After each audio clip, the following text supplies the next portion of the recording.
Okay, Society. I... Yeah, okay, we are audible now. I That need was to... somebody. That was sorry. That was somebody in my chat. I need to get you Okay. on screen, and then I need to get... Okay, say words? Okay. Cool. Hi. These are words. Here's both of us. Oh wait, Yeah. hold on. Where are you? Oh, there you are. There we go. It always takes like OBS, and I did this in Streamlabs too. It always takes OBS like a second to like wake itself up and be like, ugh. Mm-hmm. Mm-hmm. Here we go. So, So yeah, um, we finished a route last time, I yes. believe. Um, Important question before we do anything else. Yeah? Because, so to explain, if you are not usually here, I don't actually play the game. She plays it on her side and streams it from her end. That way, we can both see what's going on. So, I don't actually play the game, which means that I can do other things while this is going. So, important question. I'm going to do my nails tonight. What color should I paint them? Sorry, all that to say, what color should I do my nails? Hello, Eggy. Hello. Um, my options, I wanted to do something darker for fall because I've been doing pastels lately. And I'm like, I don't want to keep doing pastels. I want some variety. So like I have a bunch of like dark like navy blues. I have black. I have a lighter blue. I have this like sparkly green that's like vaguely Christmassy. I have a orangey red and a less orangey red. I have a dark purple and I have like a translucent white. So I'm like, what color should I paint it? Here we go. This is a very important question. Yeah. I Uh, have no take here. okay. Paint one red and the rest orange. No, I don't want to do orange. I already did orange a few weeks ago. Hello, Eggy. I only played 999. VLR has been on my backlog. Close your eyes. Yeah, we are... We are we are deep. We are in deep. We have, like, Uh a few streams left, I think. yeah, we are. I don't know how much longer we have to go, but we're far closer to the end than we are to the beginning. Uh, Um at this point, it's all, like... It's all about unlocking other endings. yeah, knowledge. we're just like hopping through endings to try to get through all of them. Speaking of, so where do we... What can we unlock with what we know? I don't remember. We're playing this in a different order than I played it. It's like, oh, well, there goes half my viewers. Everyone's like, oh no, I haven't played this game. I'm gonna hop off so I don't Oh get no. spoiled. No, no, the viewership. Rich. Okay, it's fine. Considering the end of 999, this one's giving you the answers to a crossword. No, actually, the final puzzle for this one, if I remember, is not Sudoku.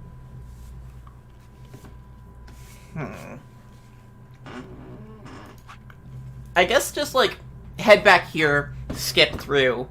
If suddenly it stops skipping, then, like, it's cool.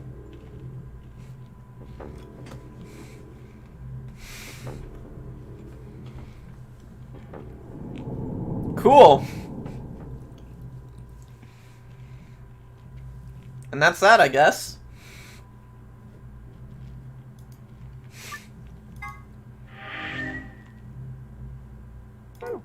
Because, like, we don't have other endings that, like... Wait, no! This led to a bad end. We still have this. Right.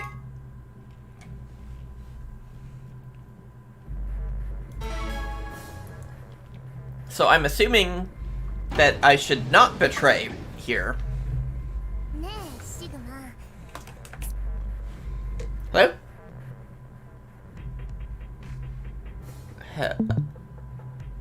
Sorry, my Oh. computer just screened. It just blue screened all of a sudden. Nothing was happening. And Oh. then blue screen happened. I'm just starting things up again. Just give me a moment. Yeah, you, like... I didn't even hear you, like, leave call or anything. It just, you went silent. No, I don't know what happened. I don't know. It's interesting. It kept me in the Discord call though. Yeah. Am I audible on your end? Yeah, it's yeah. interesting. I can hear you. It kept me. Yeah, it kept me in the Discord call for some reason, even though my computer crashed. So that's interesting. Yeah, huh. That's new, though. That's never happened. At least not during a stream. Uh-huh. My But- computer used to blue screen every so often, but it would only happen. It would only happen on like times when I was idle. Like it wouldn't do it while I was streaming or while I was playing a game. It would only happen when I'm like watching a YouTube video or something. Mm-hmm. But then I don't know. Some things got fixed, and I guess it worked. Yeah. So now we did not betray the old man. And Yes, if I remember correctly. yep.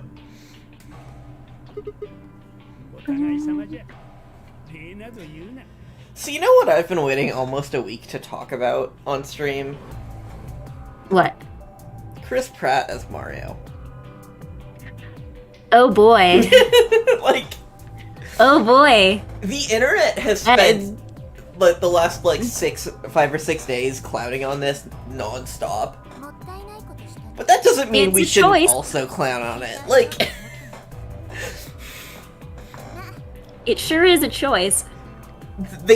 they managed to find the one guy who is still unironically racist against Italians.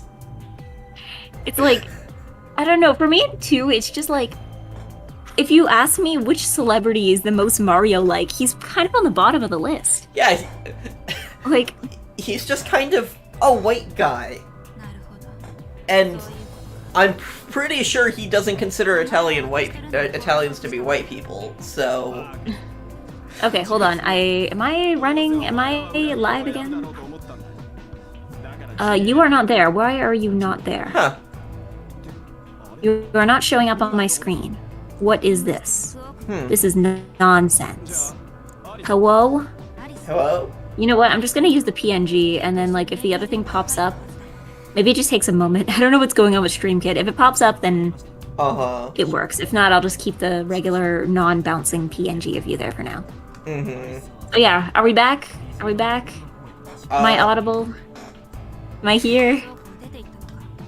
You're audible on my end. Okay, no, I'm asking on my end. Yeah. I don't know if my entire chat just gave up and left. I hope not. It's like, this is betrayal. This is bullying. Yeah, but like the Nintendo Direct was like very like nothing for me, and I don't even like I spent the entire time being like, I don't even know I'm watching this because I'm not really expecting anything. So it's like, I mean, we know things. We found things out. yeah. Now we know that they're going to announce something for Animal Crossing later. Yeah. That was really funny. The Yoko Taro game looks cool. There was a Yoko Taro game? Yeah, the card. I don't know. I missed the beginning. Oh, yeah. I heard some people saying he was showing up in the direct. He has. But I don't know. He has a game about like an RPG about cards. About cards. Yeah. Interesting. It looks neat. I think I don't play Bayonetta, but I'm very happy that the Bayonetta likers are getting more Bayonetta. Yeah. That's good. New Kirby looks cool. Good for them. Yeah. I don't play a lot of Kirby, despite everything about me. I don't actually play Kirby. But good for Kirby players. Mm-hmm. I'm glad they're getting stuff. Yeah, but then fucking Chris Pratt as Mario. Just... He overshadows everything. It's The real- weird thing too is I don't think the other casting decisions weren't that bad. Yeah, no, like Like, I can get, They were like... fine. I can get the Always Sunny guy as Luigi. I can get, like, Jack Black as Jack Bowser. Black. Yeah. These give me, like, Seth Rogen as Donkey Kong is a bit weird, but it's like, I can get where these are coming from. I can see it. To be fair, is there a single actor who would actually be a good choice for Donkey Kong? No. Like, I don't think that's a role that any human being is actually able to play Yeah. properly. And it's just Is this like a... This is an animated movie, right? Yeah, it's done by Oh, thank Illumination. God, okay. Oh, okay. No, I scared myself for a moment. Oh? I couldn't remember. I'm like, this is animation, right? Yes. This is animation, God. right? Live action fucking Chris Pratt as Mario would be a lot. Yeah, no, it's the Despicable Me people. Okay, yeah. No, I know who Illumination are. Yeah. I remember, yeah, because I remember they announced a while back. They were like, oh yeah, we're doing something with Nintendo. Mm-hmm. But then, yeah, we didn't really hear much until now. Aside from the fact that the project exists. Yeah, but just got the fucking... The collective hate that Chris Pratt has gotten over the last week has just been awful. In, like, a way that I'm happy to see, because he deserves it. Like, when you get announced as the lead actor in a big budget movie that is part of the, like, one of the most popular entertainment franchises ever, the collective response should not be no. He's a big name actor, and no one is having it. It's like... Hold on. Yeah? Okay. No, I'm just checking what was the nail polish color everybody agreed on before I blue screened. Maybe I will do it blue, just in honor of my computer's temporary death. Mm-hmm. I threw your link in the chat, so if it dies again, then we can just hop over to your end. Mm-hmm. Hopefully it doesn't die again. It shouldn't die again. I don't know why it died the first time. Okay. But did you see the Chris Pratt anti-Italian tweet that was going around? Yeah, was that real? Uh-huh. That was real? I assumed that was like fake or like someone had done it as a joke. No. That was real? That was real. Oh no. They found the one guy who still uses anti-Italian slurs. And we're like, yes, this is our Mario. And, like, never mind the homophobia, like... Just... Anti-Italian racism is a meme these days. Yeah. But, like... It used to be a thing, and clearly it still is a thing. Well, no, I'm also just thinking in terms of performance, because, like, the other main, like, Chris Pratt voice acting performance that I'm familiar with is Lego Movie. Mm-hmm. But Lego Movie, like, the character he played in Lego Movie is basically the same one he plays in every other movie he's been cast in, except that it's made of Lego. Yeah, it's just a guy. So I'm like, Mario has, like, a set personality and stuff. Like, what? And, like, a very set voice. Yeah, it's very set, like, sound. It's so weird that they didn't just get Martinet. The thing is, didn't they, like, get him? Like, he was announced in the credits of... Yeah, he will be showing up in cameo roles. Because... I am offended on his behalf. I mean, I guess it's one thing where it's like, okay, maybe trying to do it for an entire movie might be a little different than trying to do it for, like... a game. A single... Yeah, or, like, you know, isolated voice lines, but... He's still I don't know, just write the script better. Yeah. Like, a movie will not be, like, unbearable for him, considering, like, he's been doing this for decades. And it's really just that, like, they want a high-budget actor to be in their leading role. And they went with the worst person. Okay, I think I'm gonna paint my nails, blue in honor of the blue screen.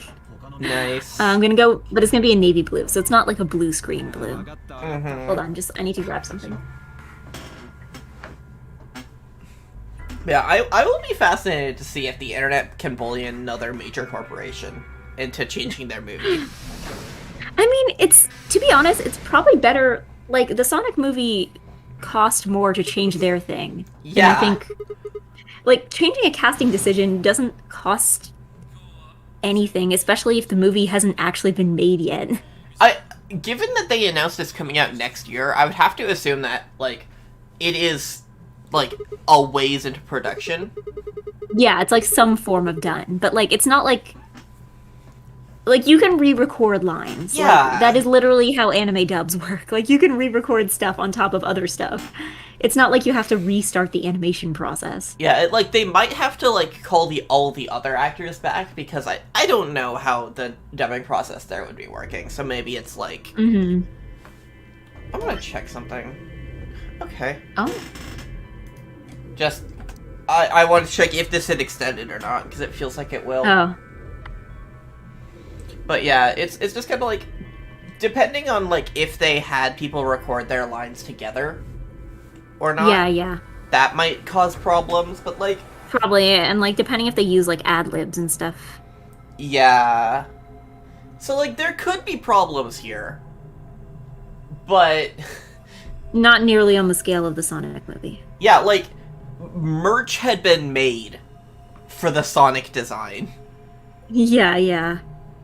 Well, I don't know. I think the thing with the Sonic design too is that like I'm confident that the Mario movie will at least look nice because it feels like something very hard to mess up. Yeah, I don't least think in it's gonna look animation. great, but I think it's gonna look like fine. I think it's gonna look passable. I think it's gonna look Yeah, it's gonna look like Mario. yeah, it's gonna look like maybe a bit cartoony. But like the Mario look has some bend to it. It can look more cartoony. Yeah. Well, I think also too, like Sonic is very easy to mess up to the point that even Sonic Team can't get it right all the time. Yeah, it's Whereas Mario making Mario look bad, even the bad Mario games still don't actually look terrible. yeah, Mario is just a guy. He's a human. Some dude. Whereas Sonic is a two-legged hedgehog creature with human features and like just the weirdest body. I think actually I was watching a video essay a while back about like the various iterations of animation in Sonic games, and one of the things that was brought up was that Mario is kind of a bit more proportionate than Sonic, like as far as compared to actual humans. Sonic has giant feet and giant hands, which looks really good in 2D and makes it incredibly difficult to transfer to 3D. Yeah.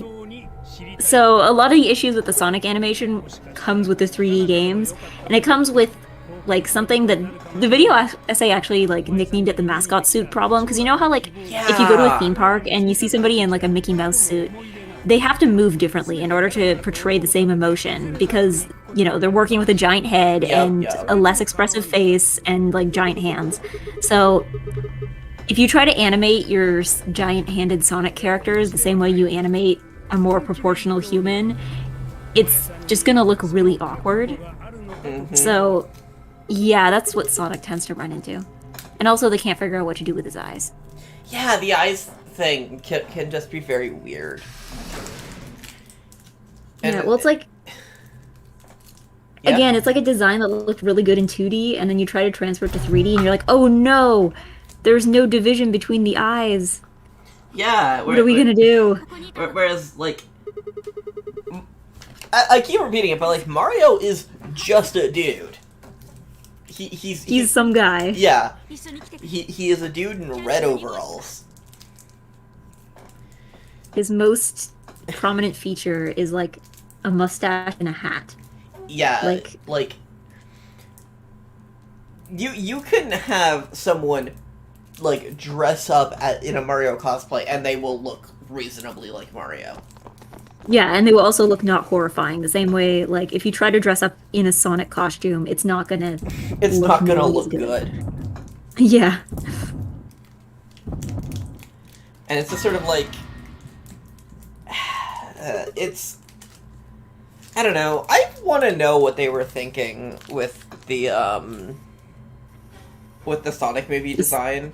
Because, like, I'm sure there was good reasons for why they went ahead with the one they did. Yeah, I know some people are like, it almost feels like a conspiracy theory to even think about, like, the Sonic design. It's like, did they make it look that bad to, like, generate buzz or something? Like, surely somebody in the process must have been like, hey, this might actually not look good. Yeah, but it's like, I want to see the design documents. I want to hear the meetings. I want to be a fly on that wall. I want to know which precise executive requested these or approved these changes. Mm-hmm. Because, like, it's not the sort of thing that you just, like... That you just... Do by accident. Yeah, it's not like, oh, we need a design for the Sonic movie. Well, we're getting off of work in an hour, so let's just phone it in. No, it's like, you have people going back to the designers, to the animators, back to the designers, and to the original artists, and it's like, there are so many people involved. That, you have people who this is their entire job, like... Yeah, and that's their addition to the movie. I think, like, their work... in any form, no matter the quality, is admirable, and I want to know more about what it was like for them. And I doubt we'll... Yeah, I mean... Oh. I feel like trying to have a more proportional Sonic isn't a terrible idea. Because, yeah, current, like, Sonic in the games is difficult to animate in 3D in a way that looks good. But I think the real question was, like... the teeth. The teeth, I think, to me, are the most questionable choice. Mm-hmm. Like, trying to make his face look more like a human face and less like a cartoon hedgehog is the confusing one to me. It's the teeth in the eyes. Yeah. Because, like, Mario has eyes. Mm-hmm. Humans have eyes. Sorry, I was going somewhere with that, and I forgot. No, I meant Mario has teeth. Yeah. I mean, he does have eyes. I'm not wrong. Mario has teeth, but... like, they don't look out of place. Like, the same way they do for Sonic. Yeah, because... Oh, you know what I think it is? Yeah? Heyo, hi. We're back. Our stream had died for a while, but we're back. Yeah. Nope, we're good. But you're saying? But yeah, no, we are currently talking about Sonic movie and Mario movie. Yeah. Yeah, I think... yeah, like, even if you tried to make Mario's design more quote-unquote realistic, it would just end up with some guy. Like, you would just end up with, like, live-action Mario. You would end up but it with, wouldn't like, look out of place. You could pick a Mario cosplayer, and assuming they have a mustache, they will make it work. Yeah, well, I mean, at this point, you could probably just pick any guy who's, like, has the correct figure and can grow an adequate mustache. Like, you just gotta find someone with the build and the mustache, and, like, those are the only two criteria. I wonder to what degree everyone's issue with, like, Sonic in 3D comes down to the Uncanny Valley. Probably a lot of it. Probably a lot of it. I don't know. Because they're trying to make this objectively inhuman figure look as human as possible. You cannot make something with eyes like that, and with hands and, like, limbs and a head like that look human, but you can get close. So it turns out I've been muted this entire time. Oh god! I hate technology. Oh no! I'm so sorry. No. This explains why nobody was, like, replying to anything we were saying. Oh no! Wait, was I muted? No, because here's the thing. Yes, both of us were muted. Okay. Both my desktop audio and also the game audio was muted. Oh no. Yeah, because what had happened initially is I started the stream, and then things were going fine, and then my computer blue screened, and then I had to, like, start everything up when it came back, and I guess in the process that just muted stuff. Yeah, that's odd. Anyway, we've been talking about the Mario movie, and Sonic movie, and Sonic design. For anyone who stuck around. Yeah. And, like... Yes. I have come to the conclusion that Sonic the Hedgehog falls into the Uncanny Valley. Because... yeah, it's human, but not human enough. Yeah. I mean, I don't think that's, like, a controversial opinion, though. Oh yeah, no, people have been trashing 3D Sonic as long as 3D Sonic has been 3D Sonic. Yeah, yeah. But it's sort of like... I think the movie in particular kind of it put things in a new context, because even if Sonic had been around normal people before, he hadn't been around real people. Well, I mean, to be honest, the attempts at putting him next to normal people didn't exactly go well either, to be honest. Yeah. Like, what was that one that everyone likes to make fun of, like the Sonic 06, where they just, like, paired him up with, like, a regular human girl? Yeah. And it looks incredibly awkward. But it's like 2006 CGI recreating a person is, like, very different. Yeah, it's like Final Fantasy looking lady. It's very different from, like, a person. An actual, like, flesh and blood human. And so it's like... Because, yeah, I remember that one, she... Like, the girl in that one looked really, like, Final Fantasy kind of style. Like, she didn't look... Yeah, you're right. She didn't really look like a person. She looked like an anime. Uh-huh. And... Oh, hey, we just got an unlock. Woo! Yeah, and it extends. Cool. So... I assume it's just gonna keep going. Pog. We talked about Pog last time, didn't we? Did we? I think we did. Like, in what context? In what context? Oh, yeah, no, we did, because I remember I went and... That was when we were searching for, like, how often words were Googled. Oh, yeah! Like, the Google Trends. Yeah. Yeah, that's like the whole stream just devolved into like searching Google Trends. Because originally, I think I was curious about like if the release of Among Us caused any major spikes in the words like imposter and or sus. Answer, they did. But yeah, I just started looking stuff up on Google Trends because I'm like, what about VTuber? Like, what about what about Apocrypha? What about Pog? Yeah, but like, I'm like, the thing for Pog was like, it had like earlier spikes that weren't correlated to the term, if I remember. Yeah. Because like Pogs are like Pogs a are physical a thing, product, but it's also like it is the sort of like game thing from the 90s, but also it's a drink. And so it's like, the two of those would ensure that, like, it's a word that would get Googled. And now I'm trying to remember what Pog is. What Pog is? Like... Yeah, what the juice is. Like... Oh, the juice, okay. I was thinking, like, Pog, I'm like, in terms of, like Poggers? Okay, it is... Poggery? Pog is an acronym for Passion Orange Guava. Passion what? Orange guava? Passion Orange Guava. I mean, I guess there's worse things to name your product. Well, it's because it's a juice made up of passion fruit, orange, and guava. Yeah, again, I guess that's not a terrible name. Yeah, it's like... Pog is a very, like, evocative word. If you're gonna make a brand... Yeah. When did... Call it Pog. And this was made in the 70s. So it's like... yeah, that was a perfectly fine thing to call your drink back then. And...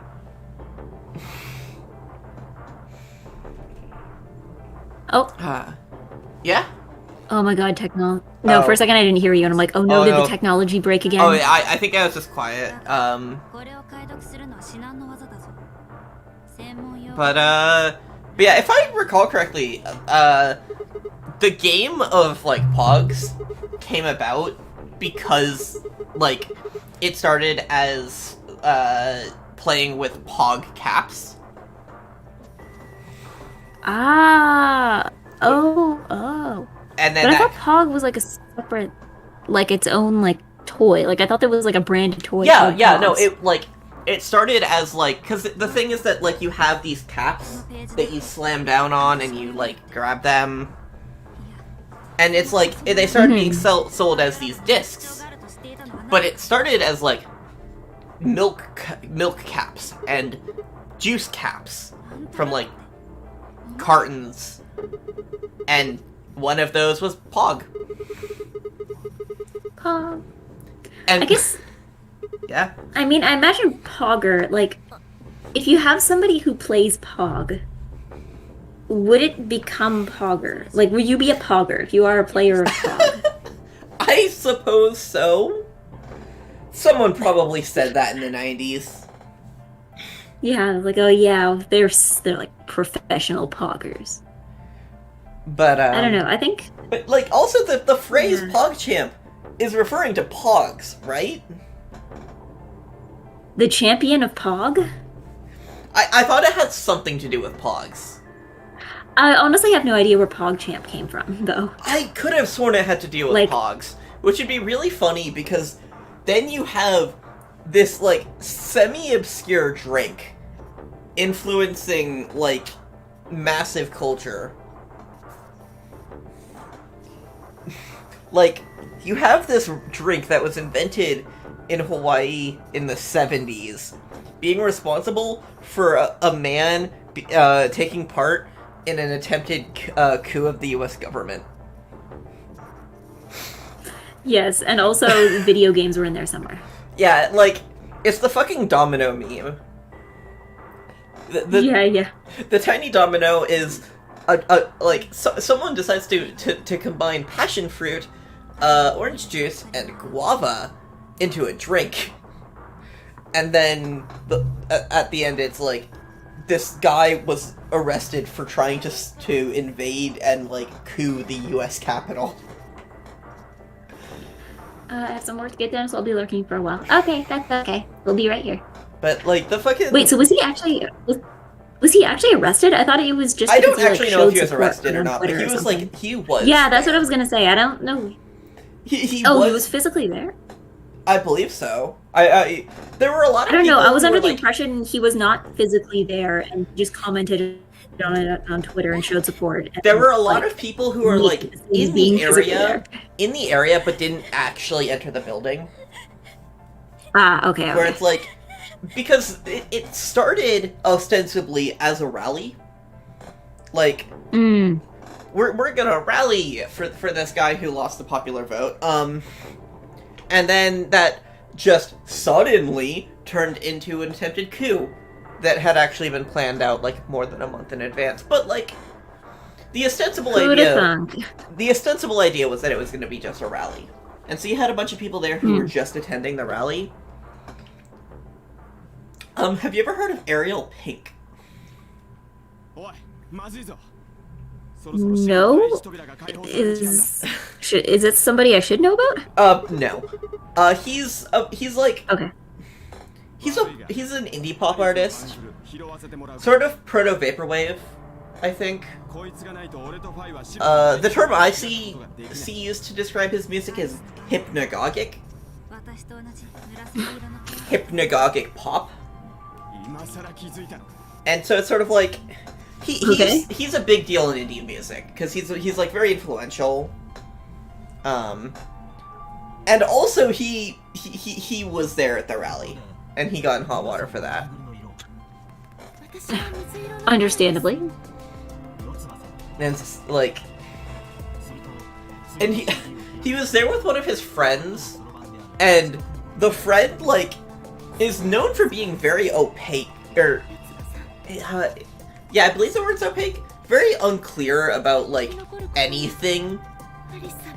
And so it's like Ariel Pink was like, oh, I'm just here to support, you know, I'm just here because we don't know who won, and I believe that, like, we need to support President Trump. And it's like, you shithead. But the other guy he was with was like, just posted on Twitter a link to Vatican II. Are you familiar with Vatican II? Yeah.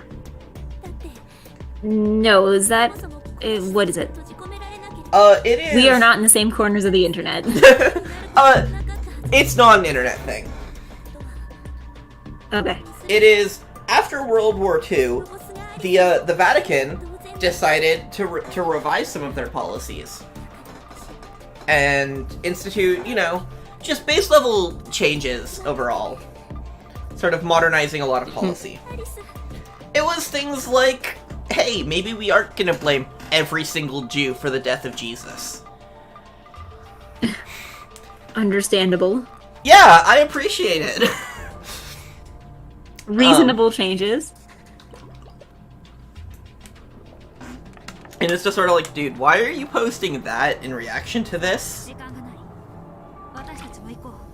Yeah, no, I kind of get what you're talking about, like, people who are super opaque with their views. Like, there's definitely been times where I watch a YouTube video, and then I try to scroll through the person's other work, and I'm like, I cannot for the life of me figure out what this person believes. Yeah. They're critiquing something, but I don't know what it is.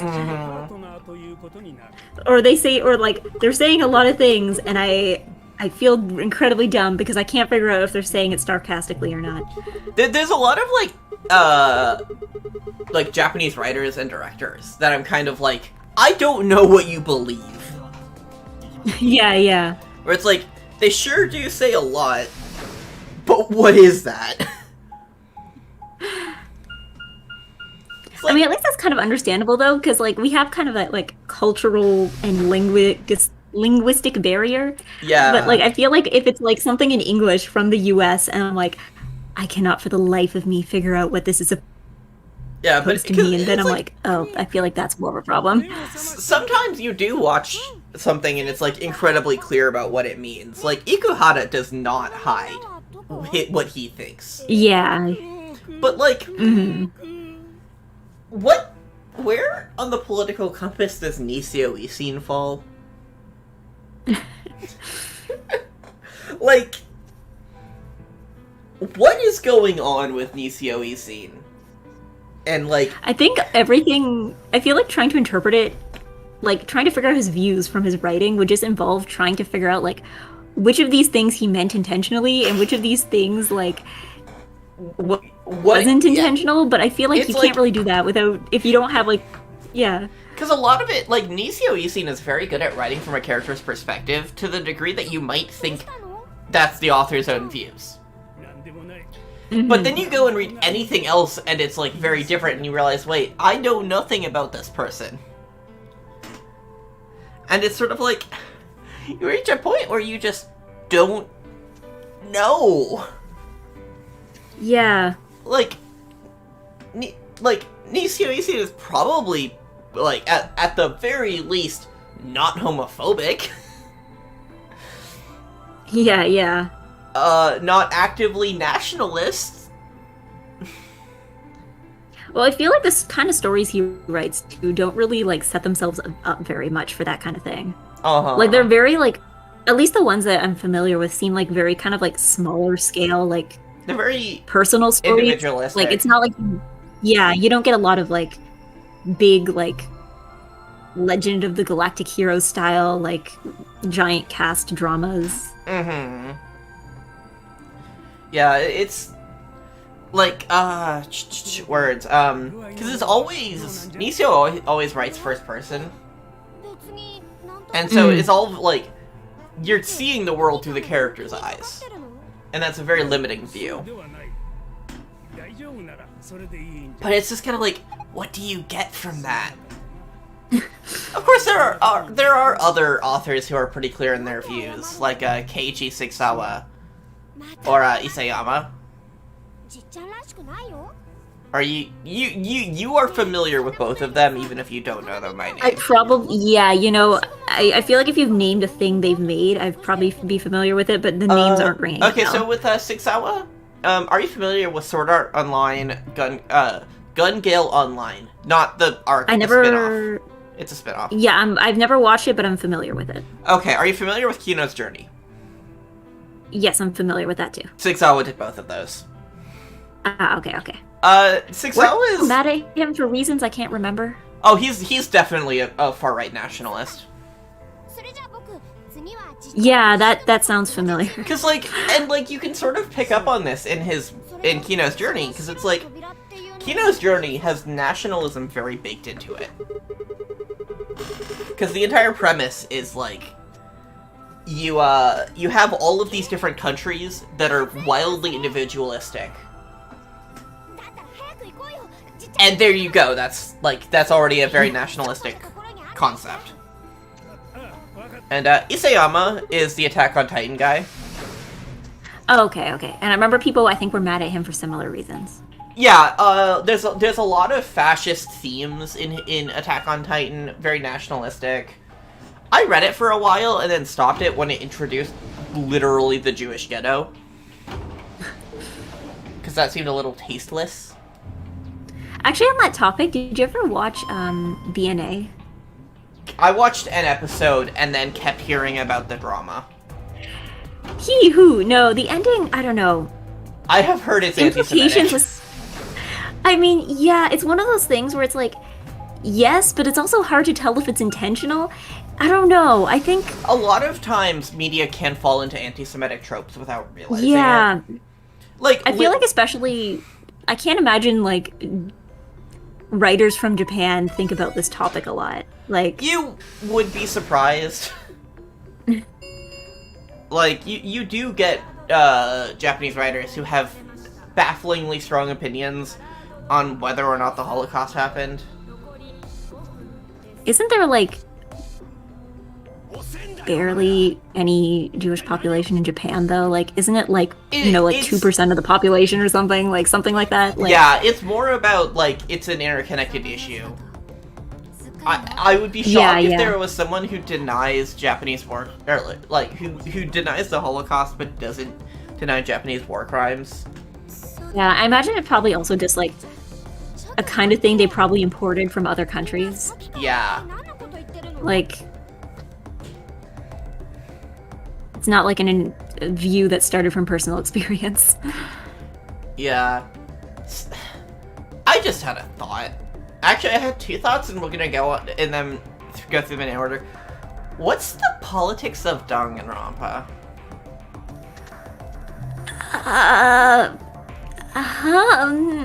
I think it's vaguely libertarian. Is it though?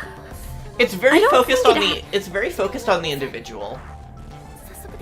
I guess. That's why I said vaguely. I know. I think it's just because, like... I think it's just because the setup is so, like... Like, it's so internal. Like, you know, you're literally in a building with the same few people. Like... well, with Danganronpa... There's only so much large-scale commentary that can be made. I think, like, when you look at the franchise as a whole, you can probably get something. And, like, Danganronpa does have themes. Especially if you take V3 into account. Danganronpa does have themes. Each game has, like, a theme. But it's like, you can have a theme without the theme being explicitly political, but, like, at the same time, what is it saying? And that one's kind of... Hope good, despair bad? And it's... That's also, politics, like, right? Not really. It's like...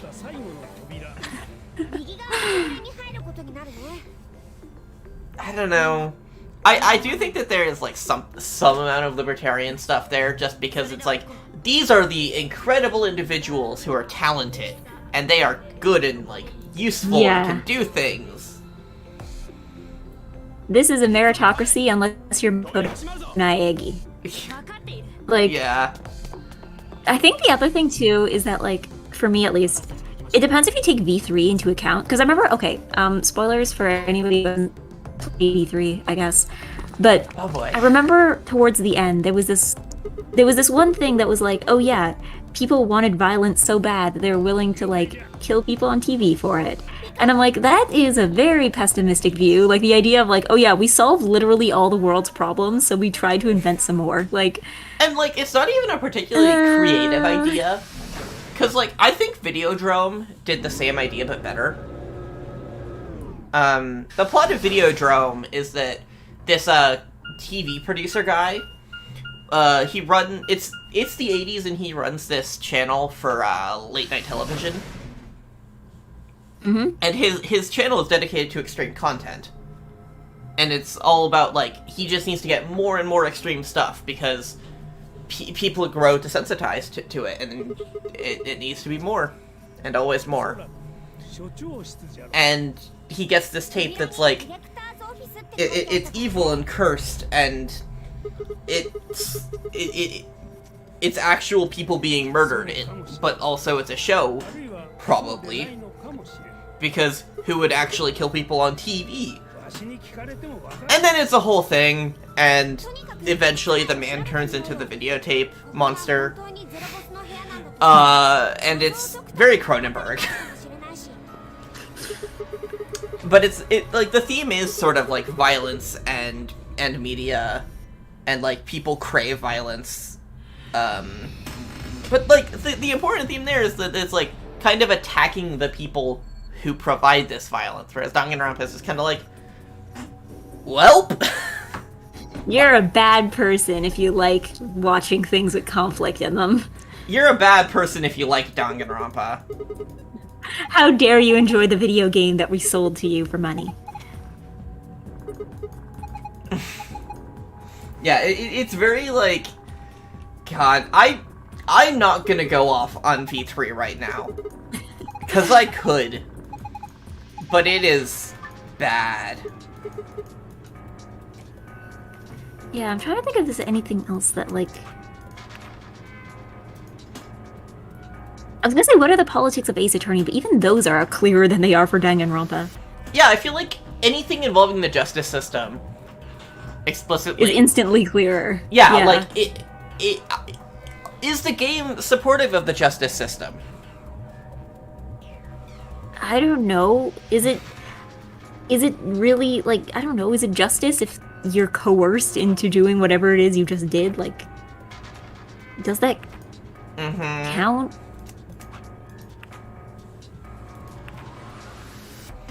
Yeah, it's like, I think it's like, in portraying the like justice system, you take a side on the justice system.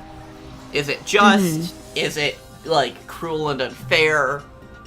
The fact that you have to, like, in the game, you're always supporting the person being accused who didn't do it, correct? Yeah, defended. Yeah. Yeah. So it's there like, is a spin-off.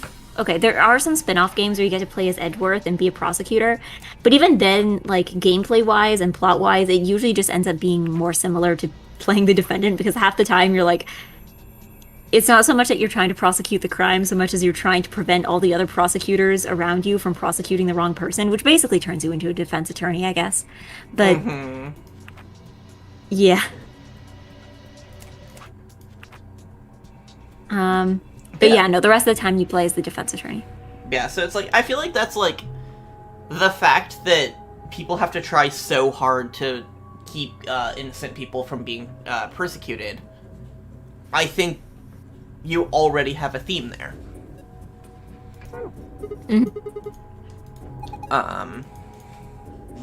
Yeah, I think also, like, Great Ace Attorney, like, Daigyakuten Saiban, also does some interesting things, which I can't talk about without both spoiling it and also Ace Attorney. But yeah, they've done some interesting things so far. I mean, some of it is just, like, the idea of, like, this is abroad, this is, like, a foreign country, but, like, plot-wise, there are also differences and interesting things. Oh boy, my computer is suffering. Oh no. I don't know what that blue screen did to it, but it is dying. That little square in the corner of OBS has been red the entire time. Sometimes, like, the game footage is lagging. Like, the game footage you're streaming to me is lagging. Oh no. But I also can't touch anything right now because my nails aren't dry yet. I don't know, the internet works all day, and then I sit down and I'm like, I'm going to stream a video game. And then it decides to just not work. Maybe I need to change my stream time. Maybe if I streamed in the middle of the afternoon, I wouldn't have this problem. Okay, so anyway, the other thought I had... What are the political views of Zero Escape? Leave room? What is I don't. Uchikoshi saying? To be honest, I feel like Zero Escape. If you're trying to get any politics out of it, this is not the Uchikoshi game that you should be looking at. Does he have that in I? I feel like Somnium Files. So, okay, here's the thing. I feel like Somnium Files just has more in general, like, of everything. Because the problem with Zero Escape is that the characters are inside a building, and they're also working on a very limited amount of time. Yeah. So, realistically, there's only so much that can happen, because everybody has to be on time for stuff, and also they are stuck in a building. Whereas the Somnium Files, people can like go outside and touch grass and talk about things they like and dislike. So there's just like more in general in terms of, you know, characterization and stuff. So I feel like you would get more out of that than trying to analyze any of the Zero Escape games. Yeah. Now I'm thinking about World's End Club, Which I never. Oh no, I never finished. I don't have much to say about it, is the thing. It's another case where it's like, I don't really know. Like, Could you glean anything from this? Is it more or less unintelligible than Danganronpa? Equal terms. Maybe it's just a Kodaka thing. Yeah, but there's a lot of stuff that's like... I hate to use the term apolitical, because people use it in very shitty ways. But, like, yeah. there are actual works where politics are not a thought that goes into it. I feel like political is kind of a spectrum, too. Like, if you have a show that's, like, specifically about, like, a war, that's going to be inherently more political than something about, like, a bunch of students falling in love in a school. Yeah, and, like, you can have, a bunch of students in a school falling in love be highly political, but it doesn't need to be. Yeah, yeah.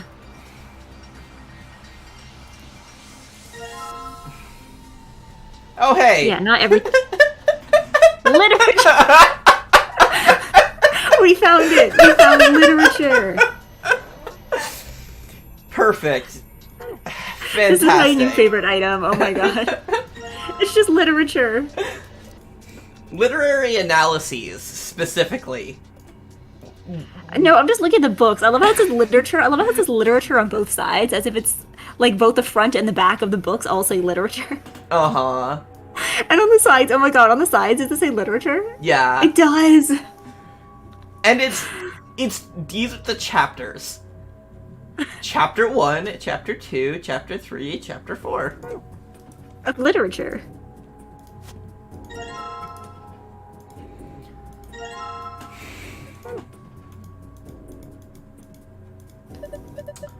I like to think that these, like, the books are just completely empty. Uh-huh. This is a weird puzzle.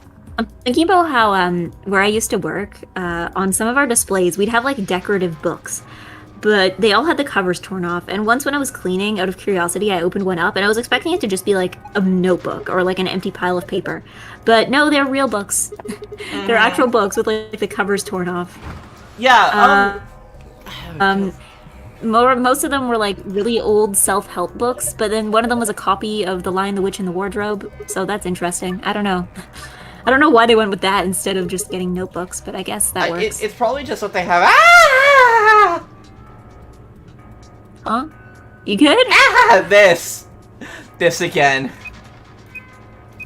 Oh. But anyway, To be fair, how was the game supposed to know we would be doing these rooms back to back?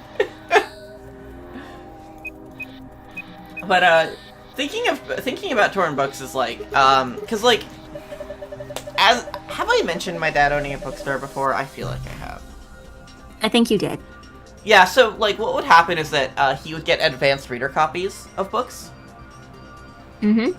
And it's like, they get sent out, and it's like often before like true editing happens, where it's like, There might be typos. Oh, so these. So like final proofreading. Yeah, it's more like we're trying to make sure if the story as a whole is good before we send it out. Yeah.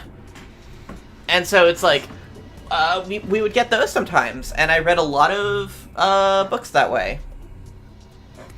Yeah. And I think actually, when I was a kid, I went to this one summer camp that like the camp was in a library, like it was a camp for like reading and writing. And yeah, one of the things that we would get sometimes, like the librarians would sometimes do it as like a raffle thing or like a draw.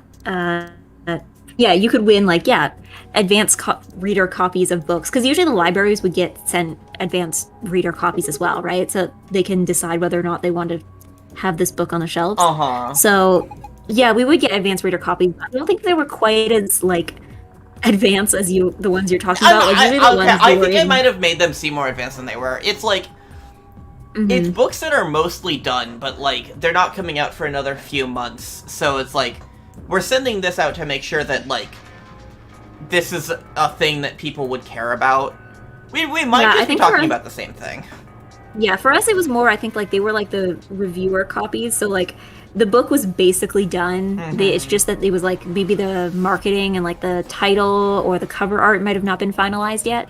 Yeah, but in this case it really was just like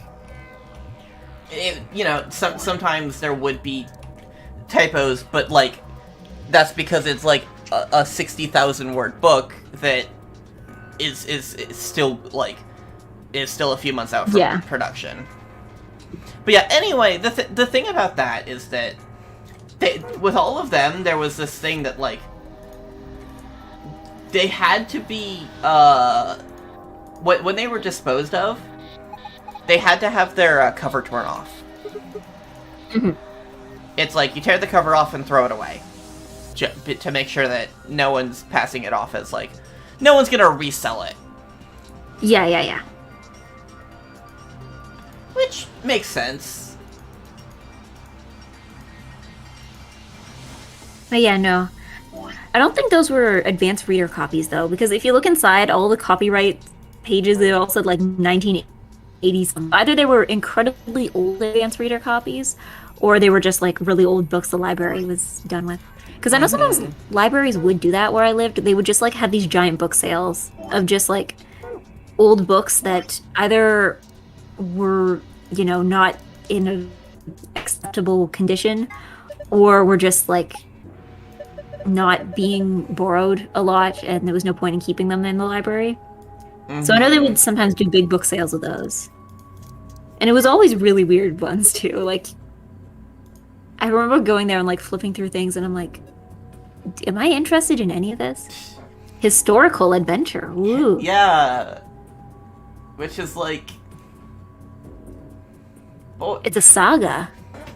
Of these, I think the one that is like most like I could see it being an actual book is like philosophy. Yeah. Like this could be a textbook. Philosophy.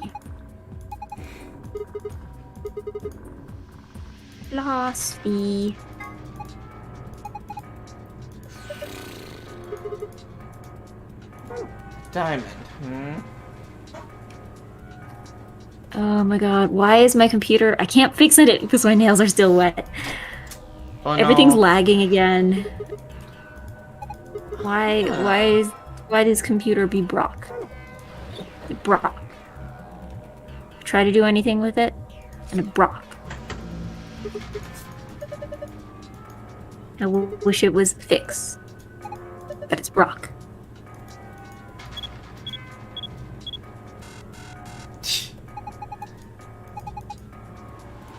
I don't know. I don't want to like start and restart the stream for like a third time. So I'm like,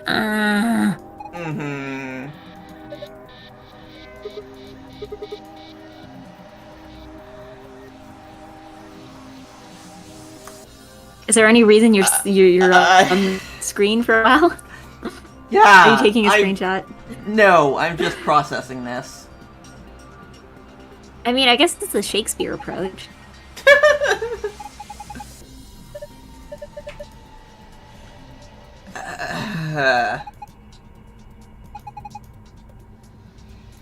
I mean, they can leave from the door, right? The door they came in? They came in through? I mean...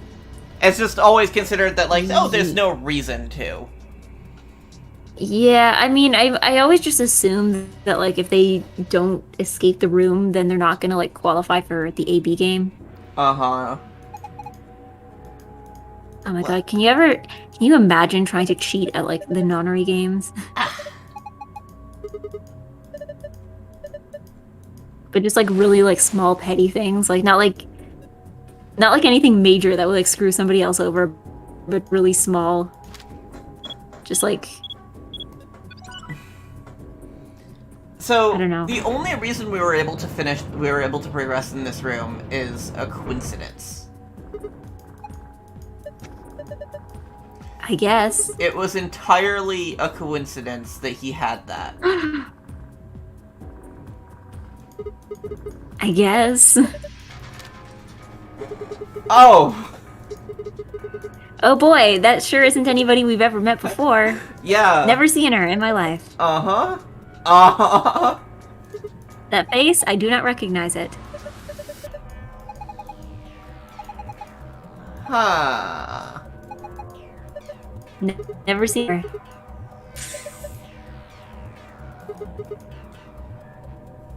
This game doesn't take that long after the first one, does it? We're getting there, You'll get there. You'll get there eventually. But also, what the fuck was that about getting quirked across your head? Why was that a thing? What? I don't know. It's a moment of levity. This game attempts more of those than the first game. Like, the first game has Funya going for it, and that's about it. Well, this is a site.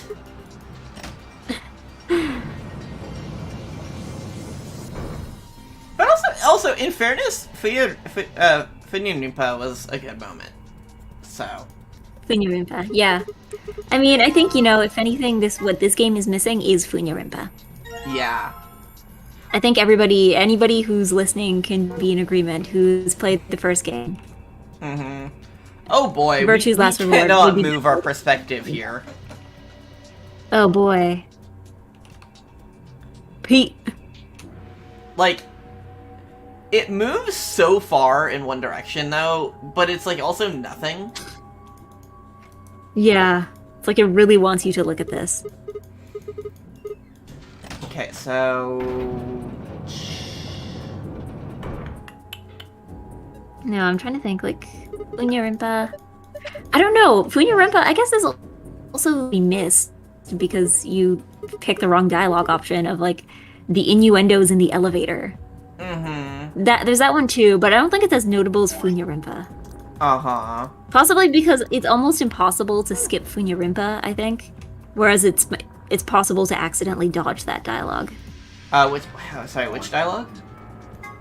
The one that we skipped by accident. Oh, okay. The one of, like, the, Akane and Junpei just saying innuendos in an elevator. Ah. Uh-huh. Yeah, like, you can skip that by picking a different dialogue option, but Funya, everybody will experience Funya. Mm-hmm. Okay, so... I wonder if Funya was the same thing in Japanese. Because it sounds like something phonetically possible in Japanese. Funya-rinpa. Funya-rinpa. Yeah. Funya-rinpa. Yeah, it works in Japanese. I can see it. Yeah, I wonder if that's the original, or if they, like, changed it for English. Like, it would probably be spelled in katakana. But, like... Yeah. Imagine trying to spell Funya-rinpa in kanji. Like, oof. What would that even, like, entail? No. I mean, I guess maybe they could change it for English. I guess it's like Ace Attorney. For the Great Ace Attorney, even for the parts that took place in Japan, they changed the names of the Japanese characters so that they would still work as English puns. But, like, many of them were already puns, but they were puns that only work if you speak Japanese. Mm-hmm. So, but they came up with some really good names, though. I really got to give props to the translators for the guy named Daiten Many Memo, because they were working with a lot of limitations there. Because basically, you needed a name that was like Japanese sounding, like phonetically possible in Japanese. You needed a name that was like somewhat related to writing or journalism. And needed a name that where the last name has 4 syllables, because there's a character who has this animation that's in 4 parts, and they needed like 1 part per syllable. So Wow. yeah, they were working with a lot of limitations, and Raiten Many Memo is like a great name. Mm-hmm. There's also characters later in the game, in the first game. They're actually, it's funny because this one's actually the rare example of a pun that you can only get if you understand Japanese, even though it's English. There's these 2 characters, they're brothers. One of them wears red, the other one wears green. Their names are Nash and Ringo. So, like, yeah, they're literally supposed to be like pear and apple in Japanese. Nashi and Ringo. And I'm like, oh my god. I'm big brain. I got that one. I didn't know what pear was in Japanese. Mm-hmm. And now, thanks to these guys, I'm never going to forget. Mm-hmm. So, I am trying to figure out what the fuck this is. It looks like it says boob at the bottom. I don't know if that's relevant, but like, It does. Deny it. Do you not see the boob? I see it, but... I mean, it's not relevant, but it's interesting. I don't have any other productive additions to this. I'm also, like, trying to draw this out on paper, and I think I'm just gonna give up. I have no idea what I'm doing here. Keep in mind, I cannot look this up for you because my nails are still wet. I know this sounds like an excuse to never do anything to solve my own problems, but my nails actually are wet, and if I do anything, I will get nail polish on my keyboard and also ruin my nails. The fact that it's flipped is... We probably don't have enough information, but what other information can we get? What's left? What has showed up on screen? Pass. Just... That's how I feel. Just... Fuck. Okay, so we have... I don't know. Try other swear words. I don't know. We have... So that's like... we have a P, we have an L, we have whatever that is, and whatever this is. Mm-hmm. Did there end up being anything inside the balloon? We haven't popped it yet. Ah, okay. All we know is that there's a balloon there. Yeah.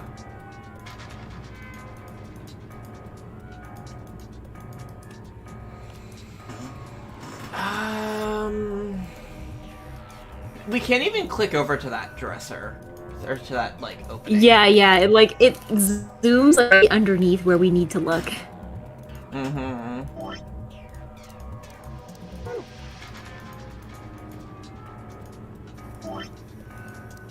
Like...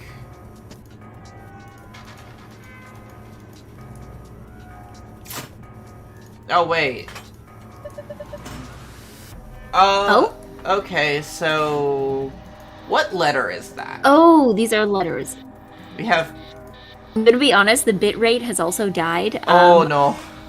Just, okay, every time you move, just, like, leave it there for a second so that the screen has time to adjust. Okay. Because I'm seeing, like, I don't know, the one there on the shelf looks like H to me. But the fact that there's a red dot in the middle of the balloon also feels relevant. Mm-hmm. H-O-L? I don't know. That's we my have best guess. P, we have L, we have H, I guess. I don't know, that's, maybe it's a sideways I. Fuck it, I'm gonna...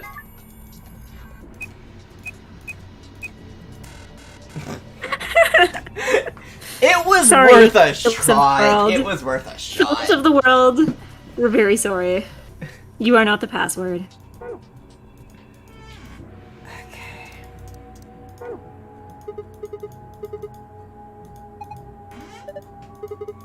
I don't know, Philip.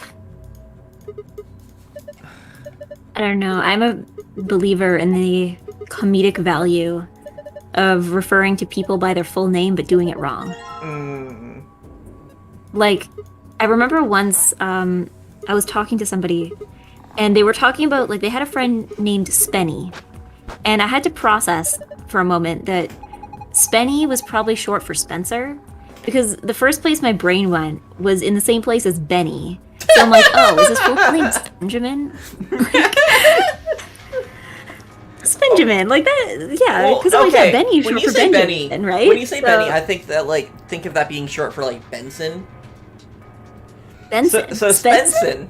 No, but Spenson sounds like a real name. It sounds like a real name, but it isn't. Yeah. It's like Johnsian. It's like, I mean, I guess that could be a real name. Mm-hmm. Okay, so, like... Is there anything in the balloon? In the blue. In the balloon. Oh, in the balloon. Can we not look? We can't look at the floor, can we? Yeah.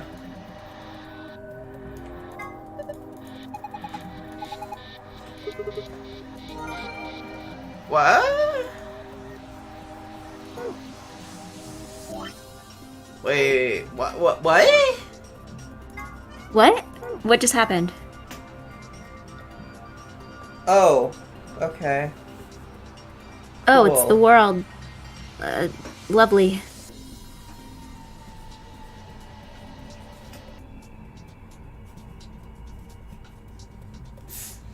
This is not an immediately obvious solution.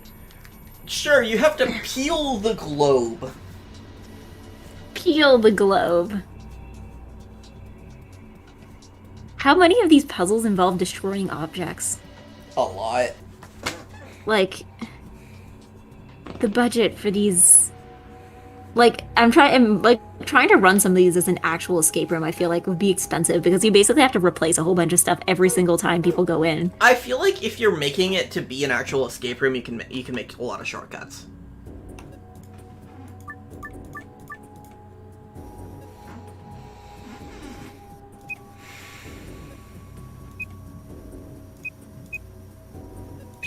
Okay, so... Wait. Okay, and then... Huh. Huh.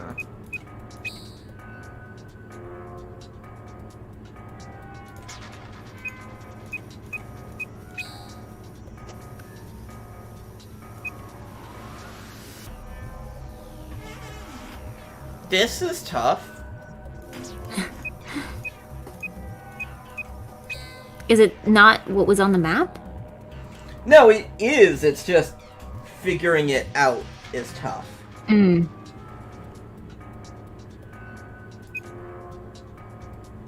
Because it's kind of hard to... You lock off, is the problem. Pink is very... Oh yeah, you keep, like, isolated. Yeah, I know what you mean.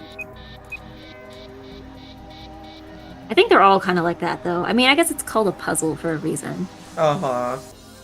Wait... Galaxy Brain thought... Oh? Just take the longest way possible. You're like, that's probably gonna work. I am so proud of myself brain. that I figured this one out. Of course it's a Galaxy Brain solution that's gonna work.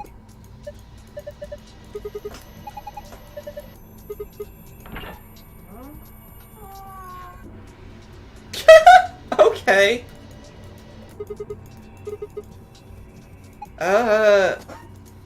So we have an I did not mean to click that, but I do like the idea of Sigma just, like, opening the door, seeing this, and just being like, no. I simply do not want to see it. I don't have time for this. I am no longer interested. Mm-hmm. Okay, well, let's go put the deer head on the wall. And that's how we get the E.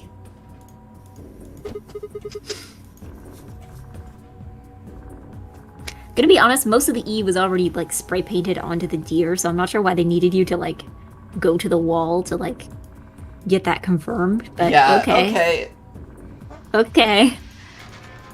It's hard. I'm not convinced that that's an H. But, like... I just don't know what else it could be. Yeah. Just try help. Wait, fuck. Is that it? Okay. I didn't think that was gonna work. I thought I was just gonna do it as a joke.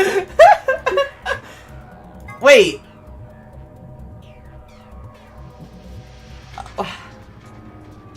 That? Huh? Well, that was easy. We win. That proved remarkably easier than I expected.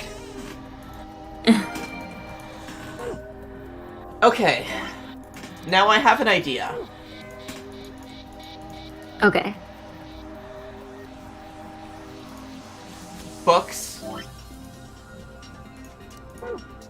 Books.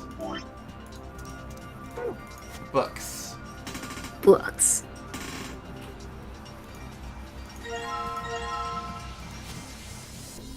Oh wait, that's how we get the H. Yeah. By throwing in some literature.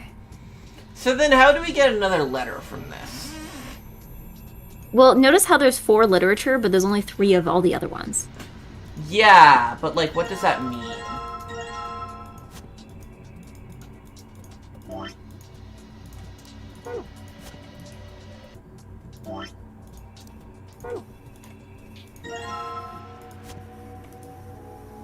Can you only put the literature on one side? No, you can put it anywhere. Okay, because I was thinking if you put the literature in the middle, you might get something else. Because otherwise you're just going to get variations of H. Uh-huh.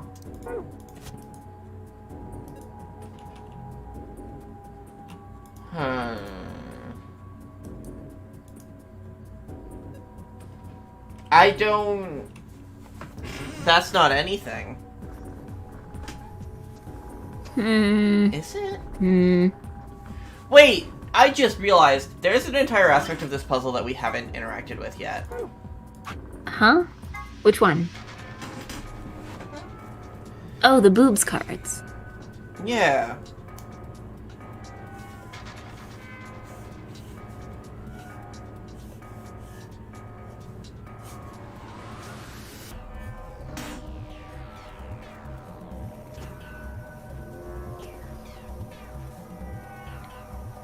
Oh yes, we got Bobbert.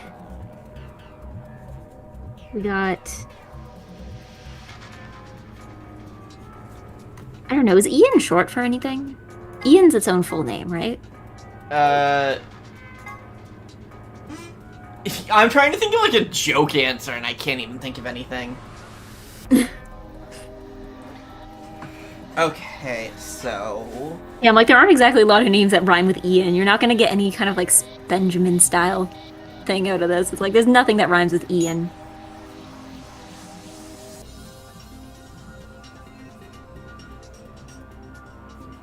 Ian is short for Canadian. I mean, that works. It certainly does. I mean, I feel like that can also apply to any other nationality or group name that has Ian at the end. Mm-hmm. Okay. Who are these people and why do the...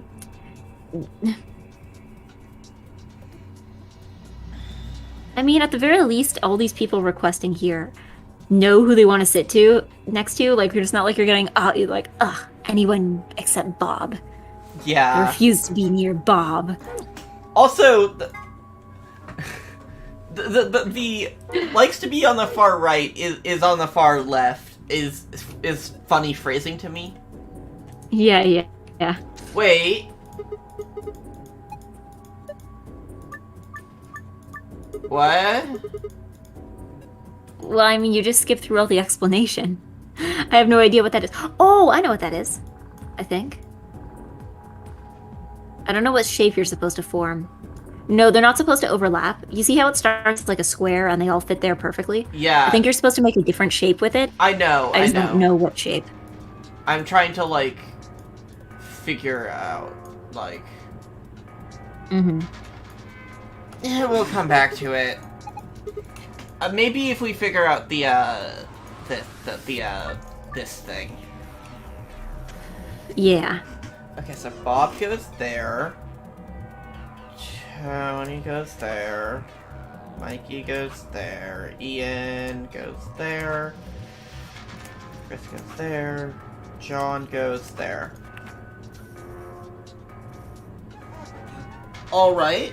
We've got something. I mean, did you follow the instructions there, though? Like... No, this is like, we got a thing that just showed us the, like, Bob, Tony, Chris, Mikey, John, Ian in these positions. Oh, okay. We also have the puzzle to figure out. Yeah.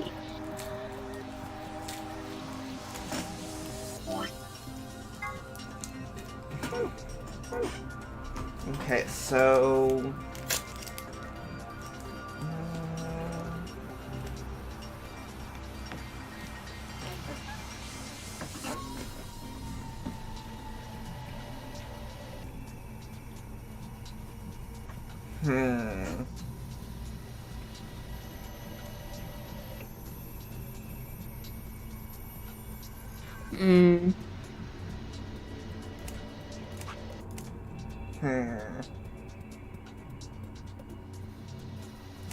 I'm assuming you have the list open, right? Yeah.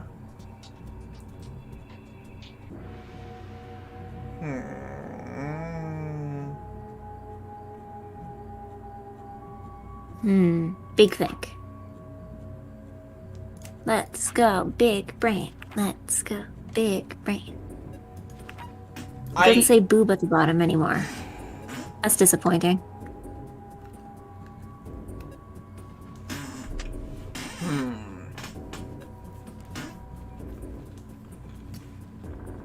We have nothing for Lola? I guess she can just kind of go anywhere. Mm-hmm. And, like, does the fact that this is reversed have to, like, does that mean anything? Oh.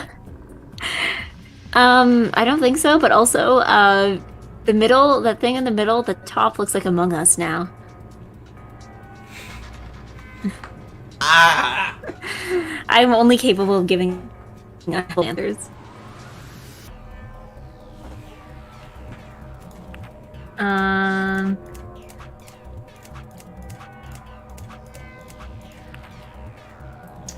Is this anything? I don't think so, no. You can always reset it, too. Mm-hmm. Well, resetting it isn't helpful, because... Yeah, I just puts the names back. Uh-huh.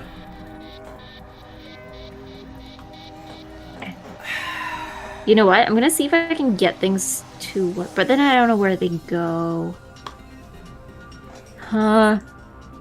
Yeah, I think the only answer is to figure out that riddle with who people want to sit next to. Because if we try to... Basically, I can see which things can attach to other things, but it's unclear which one goes on the top and which one goes on the bottom. Uh-huh.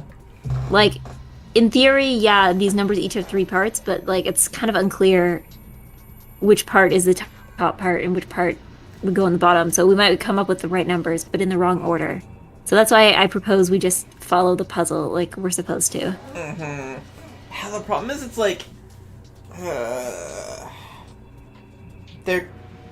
going into positions that they don't have available.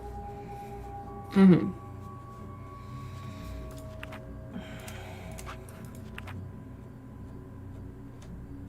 That is closer, I think. Yeah, that's what I was thinking with like the 2 zeros.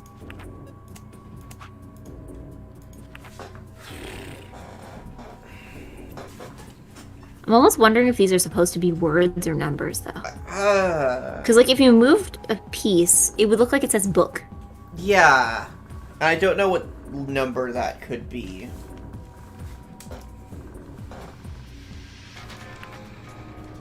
My best guess is book 433, which I guess could work if you do, like, book and then do the literature on the left because it has 4, and then... It's right underneath that B. That isn't really a K, though. That's more like an H. I don't know. It could be like the bottom, because if you attach it to the top. Because you already got like that. Because the thing is, that top half of the K there, it doesn't look like it could be any particular number. Like, it looks more like a letter than a number. Mm-hmm.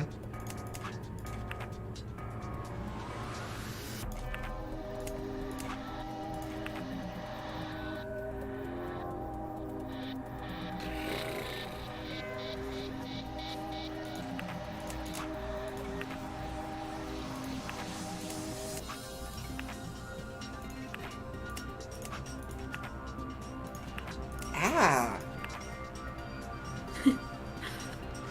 Okay. That's something 3. Uh-huh.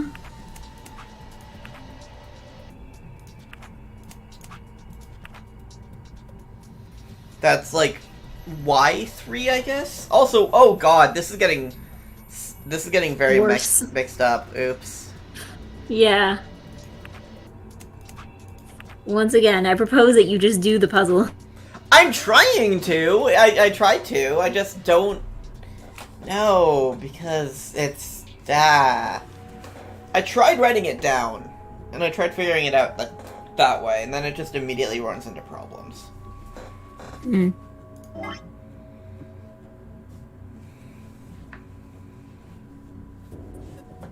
Because it's like, what does it count as near? Near. I'm assuming next to. But then if it's next to, then it just says next. Yeah. Like, unless there's multiple answers. It's possible maybe there's just multiple answers. But it's like very precise, it's very precise stuff here. Mm-hmm.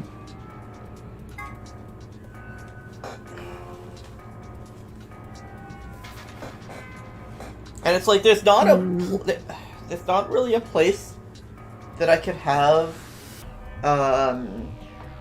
Ellen be above Anne that's next to Bob. Unless I'm thinking about it in terms of flipped.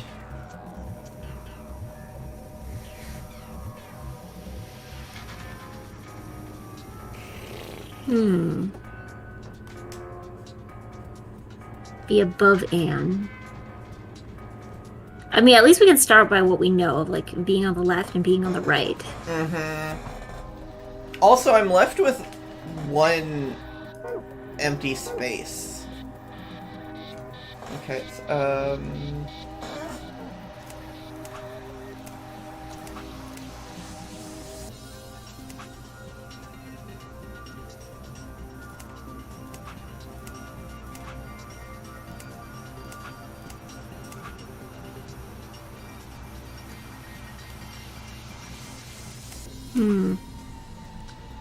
How close are you to wanting me to look at the answer? Now that my nails are somewhat dry. I have given up. You have given up? Okay. Do you know what the name of this room is?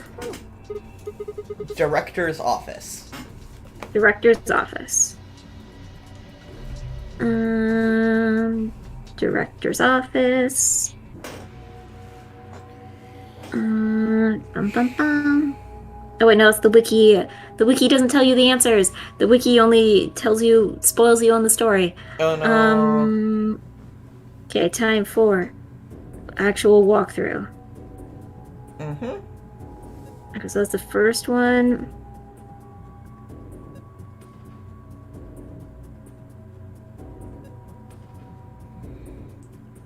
Okay, so what orders does this go in? Okay, I think I have it here. Open it back up. So the correct positions are... the top row is Bob, Ellen, Sophie. Okay, I had that. The second row is Anne, Chris, John. Oh, God, okay, I get it. I know where I fucked up. I can probably figure it out from here, I think. Yep, Tony, Lola, Ian, yep.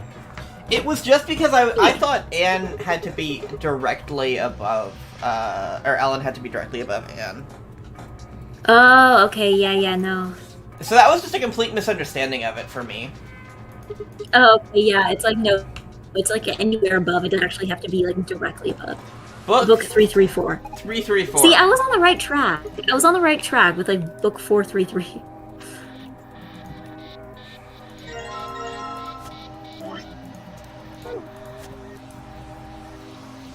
Ah!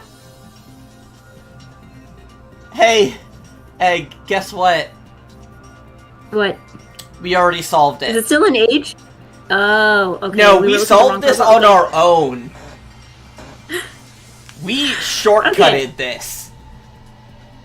And then we like took a shortcut, and then we took like the long way around to get out of it.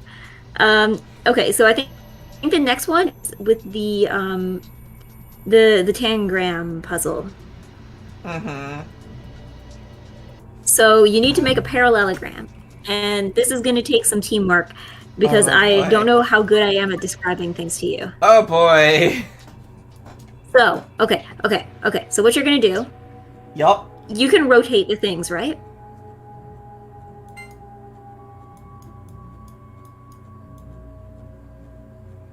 Yep. Woo! Okay. So, rotate it so that it has, like, the right angle. Oh, no! We have to do math. Rotate it so it has a 90-degree angle that faces what? the right. One of the biggest triangles. Okay. Either one, I think they both work. So rotate it 90 degrees? No. Oh. Rotate it more. Keep going, keep rotating. Stop. No. Before, oh no, there's a delay. Hold on, there's a lag. Okay. Oh. Basically, we're making a parallelogram. So like this? No. 90 more degrees. Okay. No, that was too many degrees. Hold on. Basically, make it like. Do you have a picture of it? Hold on, let me take a screenshot. Because I was gonna say, do as if you were trying to do a square, but then have them both facing opposite each other. Like, if it just has like a solution of like this is what it's supposed to look like. Yes, I have that. Let me just send it to you. I could just work off of that. Bisborb. Just give me a second. Bisborb.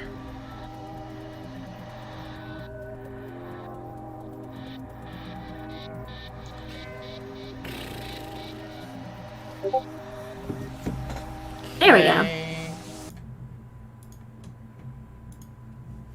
Okay. Yeah, you got it, right? Yeah.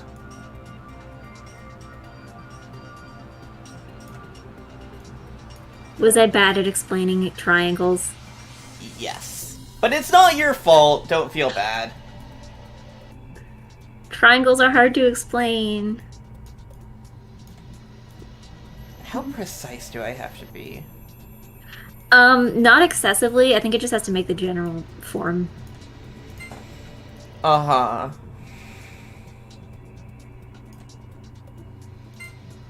Like, what kind of galaxy brain do you have to be to come to this conclusion?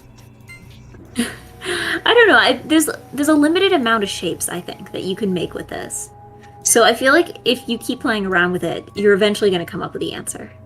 Mm-hmm. And other people just have more patience than me. I guess. Or are just better at tangram puzzles. Yeah.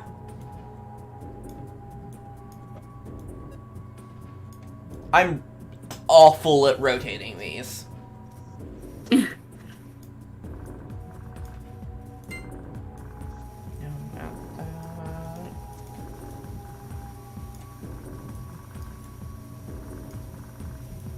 Got it. Oh. They turning. They rotating. Yeah. Get in there, get in there. Rotation. I'm sure this is very enthralling for the audience at home. Yes. Extreme rotation.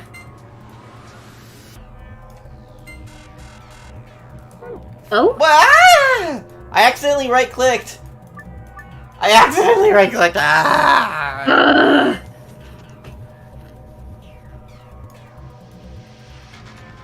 I don't know, just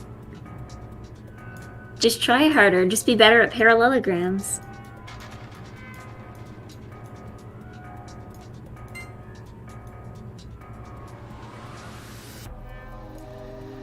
Okay.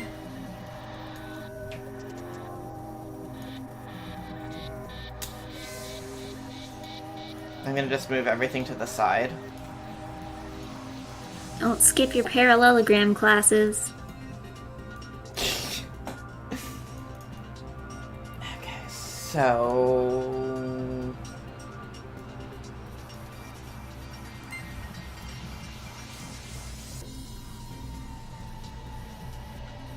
Go to the gym and lift your parallelogram weights.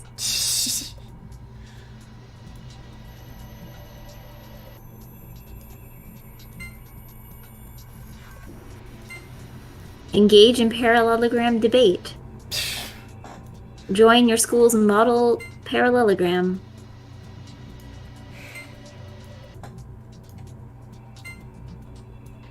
Learn your parallelogram songs. Learn to play a parallelogramic instrument.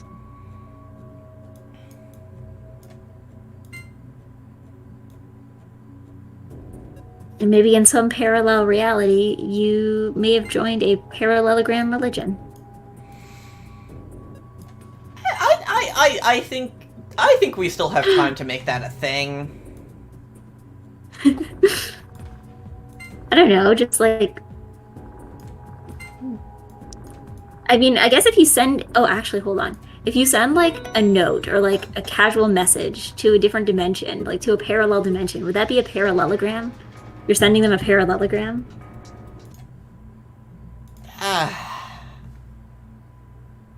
The music just cut off.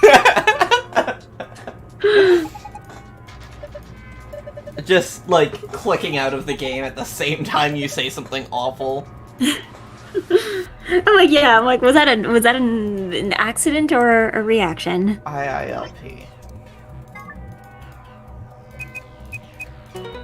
Ew. Ew. Ew.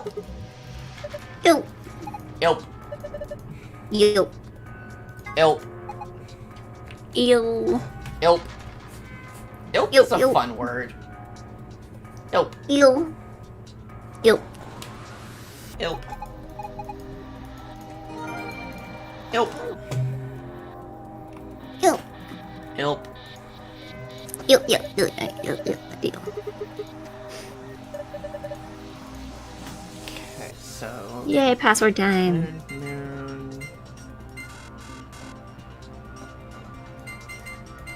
There we go.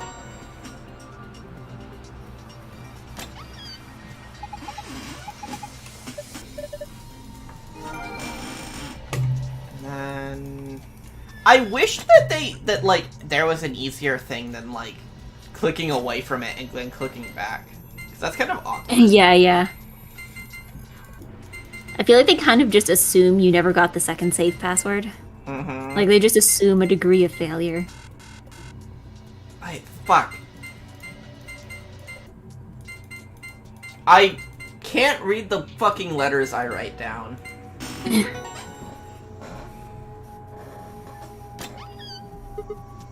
Yay! And we're done here. Actually, okay. We win. Okay! Damn. I was like, yes, this is going to open up. I did not expect it to be that much. That's longer than the current longest, or just like. Well, I mean, a lot of this too, I think, is new information too. Yeah. Yeah, it's not like the other ones where it's just running through the same thing from before. Uh-huh.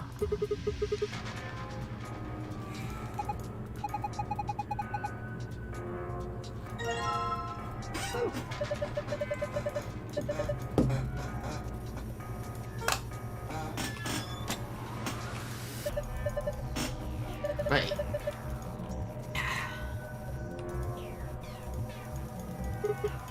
Okay. And that is a room. Sure is. We have entered it. We have left the room. Yep, we have walked in and out successfully. Yes.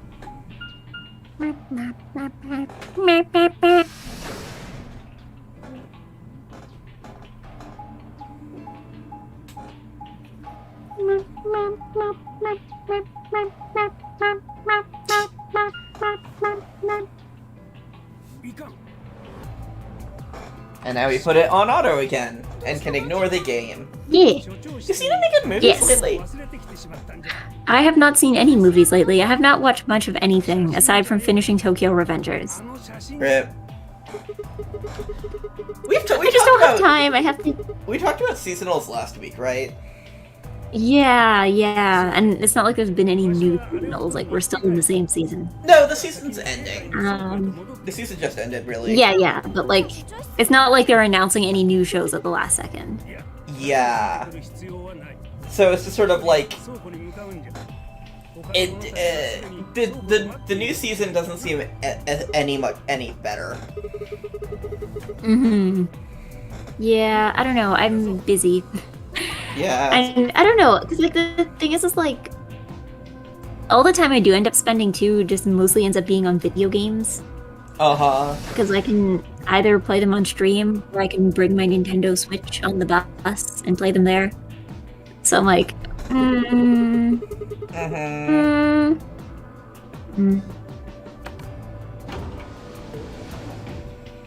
Yeah, we're gaming. like, I'm just gaming. Whereas for me, it's like I'm very sedentary, so just watching anime is good for me. Yeah. No, I don't know. I think for animes, like, I feel like I need to be in, like, a specific state of mind to want to sit down and watch anime. And half the time when I have free time, I'm just not in that state of mind. And then whenever I'm in that state of mind, I have something else I need to do. For me, it's like, if I'm, like, wanting to watch anime, or if I'm wanting to just, like, kill time, or just, like, do something low effort, I can't just watch anime because I have the attention span of a goldfish. And so I can't pay attention to anything. But what I can do is, because I have two monitors, I put anime on one of them, and I put Minecraft on the other. Yeah, that's what I've been doing too. Except usually I don't do it with anime. Usually it has to be like an audio thing. So I can do it with like tube videos or podcast or something, but never with anime. Anime, I like being able to like read the words as they are on the screen, or I will miss things. I guess I'm just very good at like splitting my attention. I'm a Sakuga fan. I really like appreciating the animation, and I'm able to pay attention to the game while still catching that. But also, I do remarkably simple things, in Minecraft. Yeah, which is why I should like try Minecraft. No one would ever watch me play Minecraft because who wants to watch me strip mine? Like, I have never mined a single craft. Yeah. My whole thing is I just like taking an entire area and removing it. It's like living out your, like, eco-terrorism fantasy. I mean, that's literally the opposite of eco-terrorism. Eco-terrorism is protecting the environment. Oh yeah, that's true. That's true. There's gotta be a word for like eco capitalism. I guess. I don't know. No, but there's like a specific word that's like not eco-terrorism, but it's like terrorizing the ecosystem rather than like terrorizing things in the name of the ecosystem. Capitalism? But I can't remember what the word is. No. It's like eco something. It's eco something. The word eco's in there. Eco-sabotage? Maybe. Something like that. Yeah, but anyway. Maybe it's just ecological destruction or something. Maybe. But anyway, in Minecraft it's fine. And so I just like it's just like layer after layer after layer. And it's simple and straightforward, and like I don't need to pay attention to anything. I just need to make sure I'm not like walking in the wrong direction or like mining the wrong thing. Mm-hmm. And it's like, it's enough that my attention is like caught up. I am paying attention to 2 full things, and that is what I need to pay attention to. And so I can pay attention to both of them. Yeah. I mean, to be fair, that's kind of how I end up playing Stardew Valley. Like, on stream, it's more or less just like that's done, where I happen to also be farming. Like, I usually don't talk about the game much while I'm playing it. Like, I just talk about other things. Mm-hmm. I think, I don't know, I guess Minecraft I could do like that. I'd like to, like, actually build things, though. Oh, I do build things. It's just that, like, I build things in the same dumb way that I strip mine. I like building lakes. So once I'm done with a strip mine, I fill it with water. Mm-hmm. Maybe I can build, I don't know, maybe like a cottage or something. Like, what's a good, like, not ambitious project? Aside from just like a 4-wall house. Cottage, yeah. Yeah. Like, ambition can, like, what I like to do for, like, building, like, buildings is, like, build a room. And then build a room extending from that room. Mm-hmm. And then build another room. And then eventually, if you do that long enough, you'll just have a mansion. But it's like, it's all very humble. It's a humble mansion. Yeah. I don't know, I've seen, like, I know, my younger sister, she made a server with her boyfriend, and they built a house, and there's always enemies and monsters and stuff inside their house, and I asked why, and she's like, oh yeah, because we built it in a tree. Which is apparently a bad idea. But I guess they kind of did it for the aesthetic, and it is pretty aesthetic. Like, It's like you have tree branches, and they just have, like, panes of glass between them, and I'm like, yeah, that is pretty aesthetic. But no, apparently, like, gameplay-wise, that's a terrible idea. I just don't play with monsters. Yeah, I feel like I would prefer creative mode. I don't like creative mode, because I think that I do want restrictions. Like, I want to be restricted to, like, using the things that I find and can dig up and whatever. But I don't want to die to monsters, so I want, like... Yeah. Survival on peaceful is, like, how I prefer to play. Because I know, I mean, I've seen people do cool things with creative, though. Yeah, my problem is just, like, if you have everything, then what do you do? The answer is, once I was watching a stream where somebody actually made Disney World. Like, they just, I mean, I wasn't watching them build it, I was watching somebody else, like, play through it. But yeah, no, somebody went, and it's, like, apparently, like, an open one that you can go and visit. Yeah, someone just recreated Disney World. I mean, someone Minecraft. made World of Warcraft. Like, the whole world? It was the entire world of Warcraft? I believe it was multiple servers because WoW has, like, multiple zones. But yes. Yeah, we're getting to plot. They recreated the entire World of Warcraft. So who's this fucker then? Zero, apparently. He just told you. Yeah, but who's this fucker?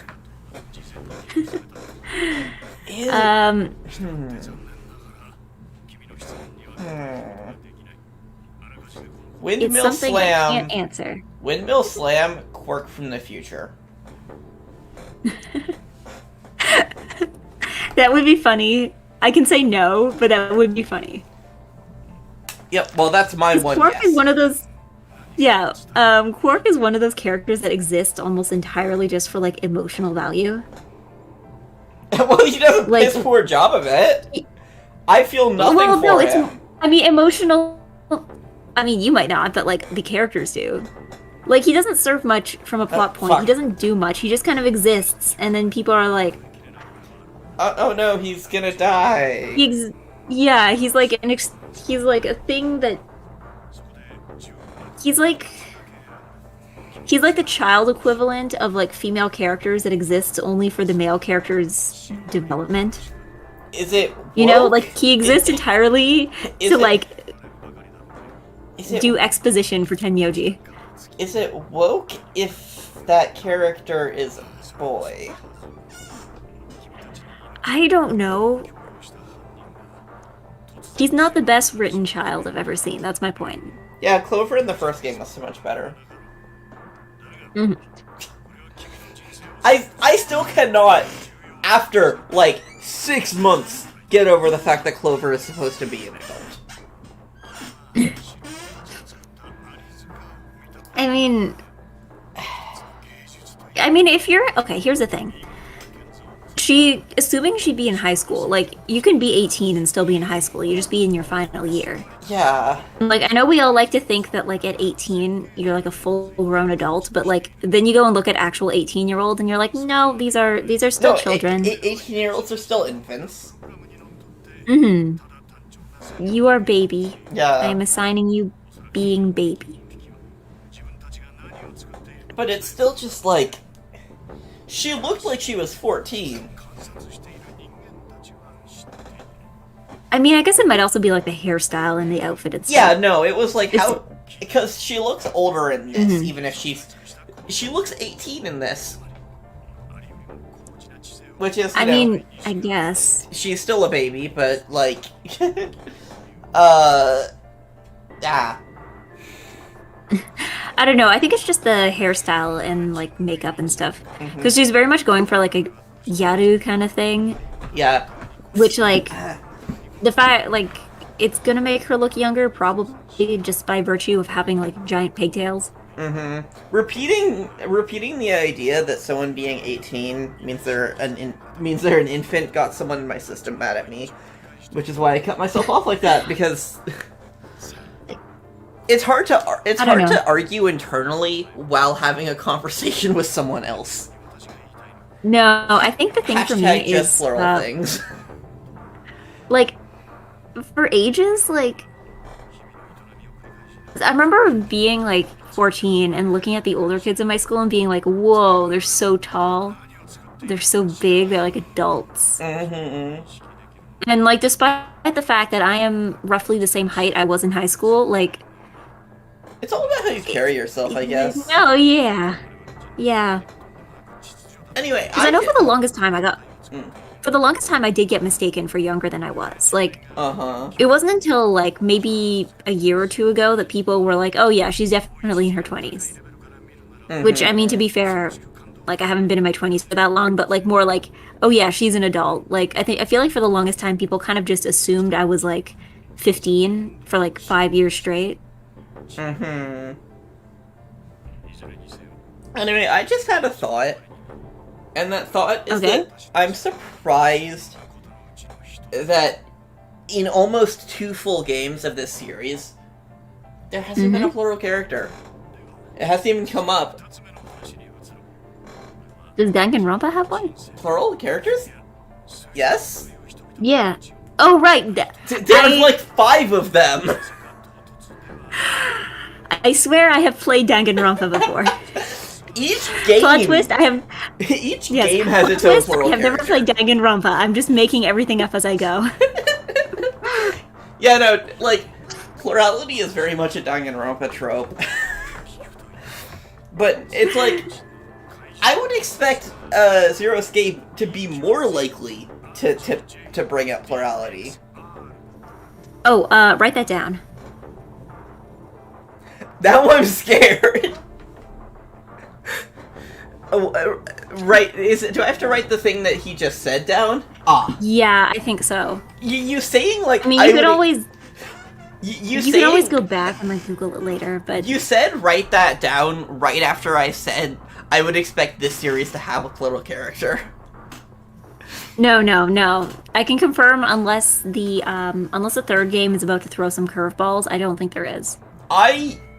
If we make it to the end of the third game and there isn't a plural character, I will be surprised. Because there is no way that Uchikoshi's fucking Wikipedia dives didn't lead him there. I mean, I guess there's, like... The thing is, I think also, too, Danganronpa just has more characters. Yeah, but it's also, like, a character, a plural, like, plurality could still be mentioned. In some, like, bullshit science way. Make a puzzle about it. Yeah. God, that would be awful. But it's like... I feel like it would just result in one of those, like, you know that one thing that's, like, science diagrams that look like shitposts? I feel like trying to explain a puzzle with it would look like that. Like, the end result would just kind of look like that. Yeah, but, like... World's End Club also did not have a plural character, I believe. Or, well, it might... Is this a spoiler? It is, but I'm being general about it. It might, but if so, it is the most galaxy brain form of plurality I have ever seen in my life. Yeah, I'm trying to think if either Somnium Files has anything like that. Hold on, I'm trying to remember something. It also has the energy of something that would... No, well, it's just like... Because there's, like, the whole gist of the game is, like, jumping into people's brains. Oh! So... But the thing is, I don't know if there's ever, like... Does it do the like, thing... Technically... Does it do the thing where people, like, have internal worlds in their head? Yeah, and that's where all the puzzles are. But... But the thing is, it's more like, I don't think there's ever a case of, like, two consciousnesses occupying the same person at the same time. This sounds like the entire thing is plural adjacent without ever actually being plural. Yeah, I feel like maybe they might try to do something with that in the sequel, because, yeah, there's definitely, like, a whole bunch of, like, plot points regarding, like, people jumping into other people's consciousness, but... You only have one consciousness in the brain at once, but I don't know. I guess they just ran out of time. I guess they could have tried seeing what would happen if you put multiple in there, but, like, now I want to see. They don't. Now I want to play this game. There's no plot space for it. Now I want to play this game. Yeah. And, yeah, I'm trying to think. Because... You're...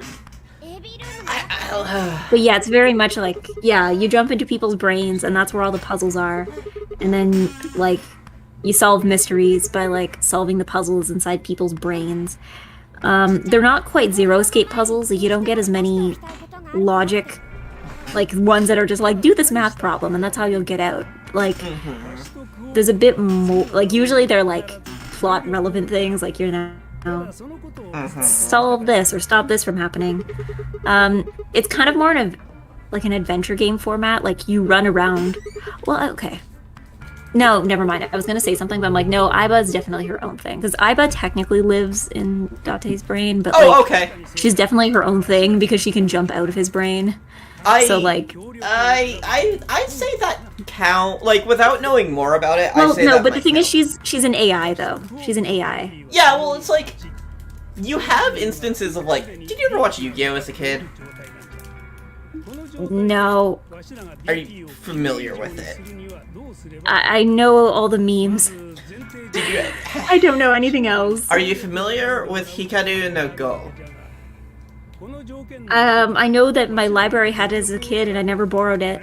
Okay, I'm trying to think of other... Because we didn't have the first volume. There is, like, a plural trope of, like, person is possessed by a ghost. And... Yeah, it's definitely not that. Okay. Because I don't know, Aiba is more like she's like this AI that lives in his brain and like goes in and out of his head through his eye. So like she's definitely her own thing. This sounds like, at least, this sounds vaguely plural at the very least, and I'm very It's also very funny because Date, like the main character Date, he doesn't really own like a phone or any other electronic device, and he makes all his phone calls and stuff basically by like through Aiba. So I like to imagine whenever he's on the phone, he's just like staring straight into space, or like Aiba showing him a picture and he's just staring straight into space, and nobody else can see what's going on. Yeah, so but like, yeah, no. If I had to guess, it's like temporary. Like my conclusion after like actually playing the game myself would be like temporary plurality, which can be a thing in fiction. Because like it seems like possession adjacent. Yeah, but that's the thing though. He's not possessed. He argues with her all the time. Well, yeah. Like, I mean, like in Yu-Gi-Oh and in Hikaru no Go, like they're both but around. also she has her own body. Like yeah. That's she's why like I said an actual it's adjacent. physical object. That's why I said Yeah, it's like adjacent. That it's like it's kind of like this. That's like the nearest reference point. I want to play this game so I can have first-hand experience with it. Yeah. I'm glad the translation for it got done before the word simp was common. Oh. Because I know that there's a character that every single time, like I watch somebody play through it, when you meet him for the first time, the entire chat's just like simp, simp. Like I'm just glad the word simp hadn't been in common language at the time of the translation and the release, because I know it would have made its way into there if it was. Like, but yeah, no, I've considered streaming it, but I don't know. I need time. Yeah. I need to stop having ideas. Yeah, but no more ideas. Uchikoshi is a fascinating writer, and like, I trust him with plurality way more than Karaka. If only because like Uchikoshi would do some madcap shit. Like, I feel like if Uchikoshi was gonna write a plural character, it would be madcap shit, and he might not even realize that it's plural. But it's like, it wouldn't be boring. I feel like that explains a lot of what he does, though. It's like, well, at least it's not boring. Yeah, it's madcap shit, but it's interesting. Yeah, eventually I'll have to play the third Zero Escape game. And I expect no less, but, like, to completely break me. Because anything less, I will be disappointed. I'm looking forward to getting to play that, because it seems like a lot. I know the one twist that I have. Again, all I know is the memes. Actually, now that I think of it, there's a lot of things I only know the memes of. Like Yu-Gi-Oh! I only know like the screen caps people keep using. I know Pot of Greed lets you pick up 2 cards or something. Yeah, pull 2 cards. I know something about being a third-rate duelist with a fourth-rate deck. Those are the only things I know about Yu-Gi-Oh! Okay, so everything you know about Yu-Gi-Oh! Is from like 2002. And the series has been constantly going in multiple mediums ever since. At every moment since then, there has been at least one manga, sometimes upwards of like 4 running, and also anime, and also movies, and also a card game, and also games. There's a lot of Yu-Gi-Oh! I know. Yeah, I know some, like, there's some VTubers I watch that occasionally stream Duel Links, and I watch and I'm like, I don't follow, but I like your voice. Keep talking. Duel Links sucks. Duel Links just kind of sucks, IMO. Yeah, I mean, I think most of them just kind of stream it because they want to have some way of playing Yu-Gi-Oh! Against other people without straight up just having cameras on physical cards. There is a program that does it better, but it's not, like, official. Because, like, the thing with Yu-Gi-Oh! Or with Duel Links is that, it has different rules to fit being a mobile game, and it also has a much more limited card pool. Yeah. I mean, aren't they making, like, a Yu-Gi-Oh! Game for, like, the Switch? Yes, probably, but also Yeah. I wouldn't be surprised if it was like the 4th or 5th Yu-Gi-Oh game for the Switch, considering there No, were like like I know other ones. I'm aware that other ones exist, but like there was apparently one that was like similar to Duel Links in terms of like you can battle other people and like it's like an actual like it's not just like a game that is Yu-Gi-Oh. It's like an actual just like Yu-Gi-Oh on the Switch. Mm-hmm. But I don't know. I know some people that I follow are like the Duel Links people are like, yeah, I think if once this comes out, I'm gonna switch to that instead of doing Duel Links. They should just use Yu-Gi-Oh! Pro. Because Yu-Gi-Oh! Pro is unofficial, but it being unofficial means that you can use any card in the game for free without a gacha system or, like, paying for physical cards. And it has matchmaking. Oh yeah, because I guess like I imagine deck building is probably a huge pain if you get cards through gacha. Yeah. I played Duel Links for a while, and it just wasn't great. So just being able to be like, yes, I will use all the cards is, good.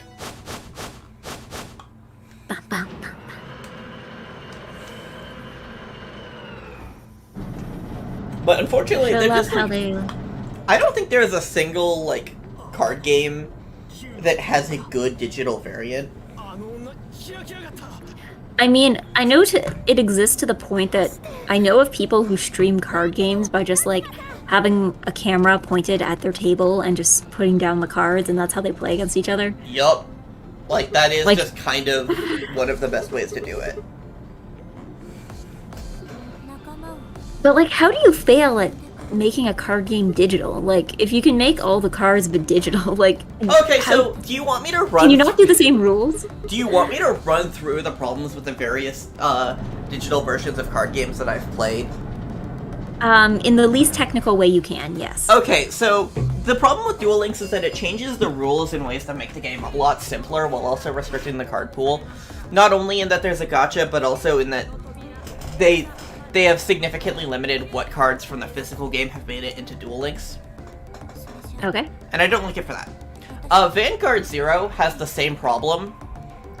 But also I think the fact that it's a gacha game kind of really makes it suffer because Vanguard has more restrictive deck building.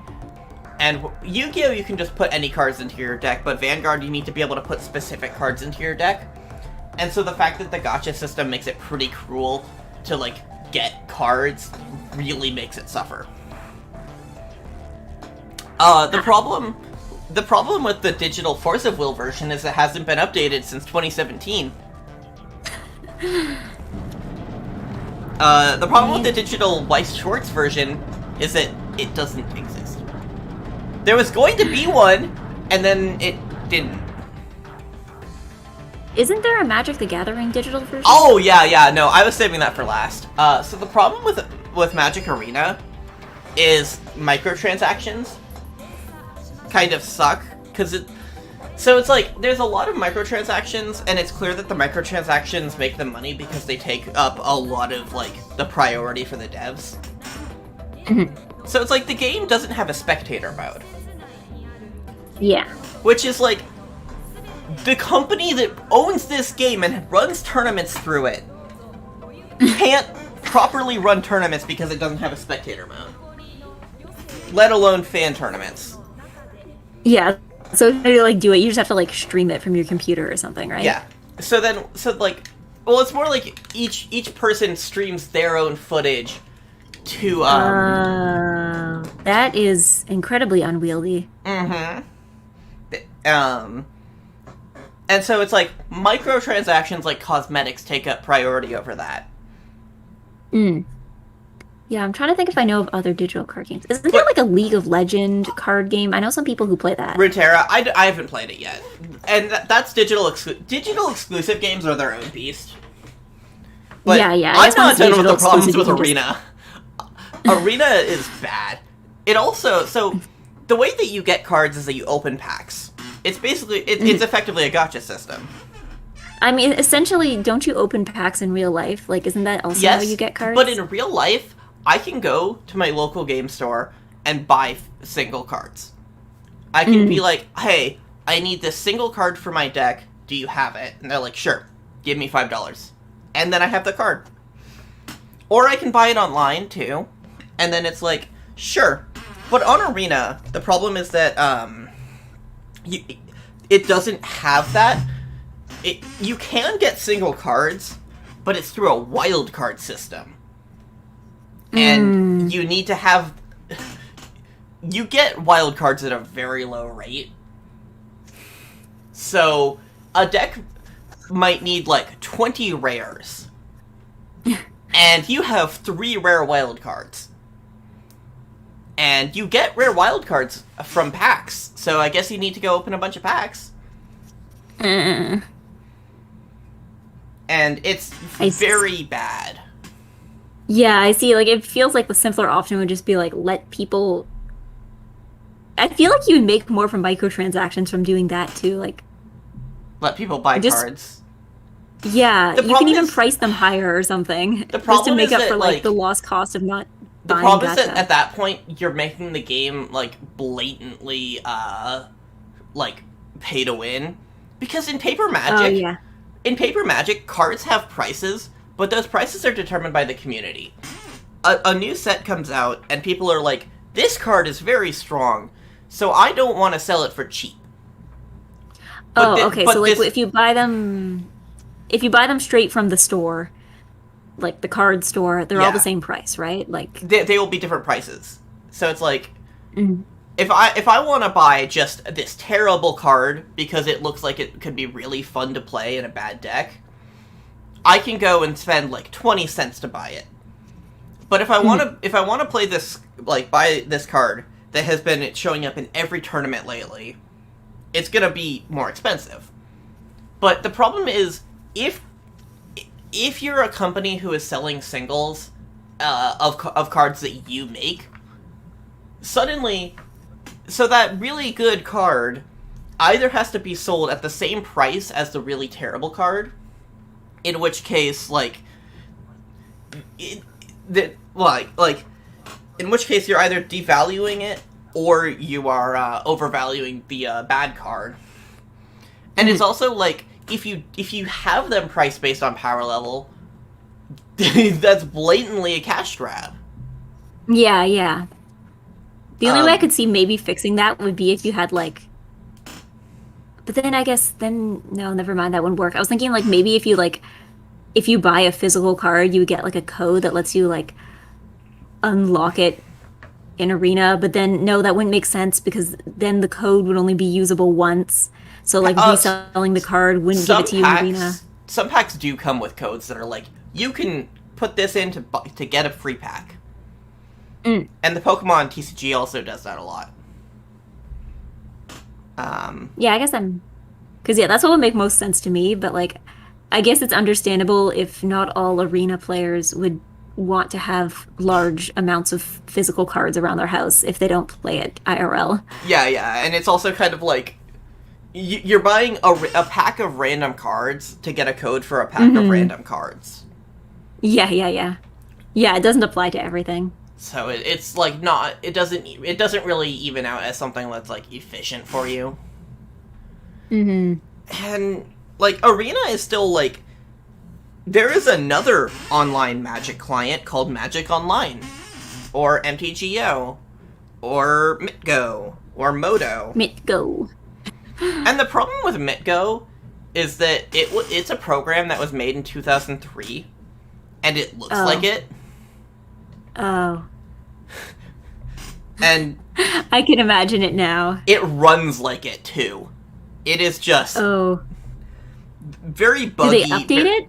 Oh, yeah, it's been updated constantly. Like, it has cards from the most recent sets.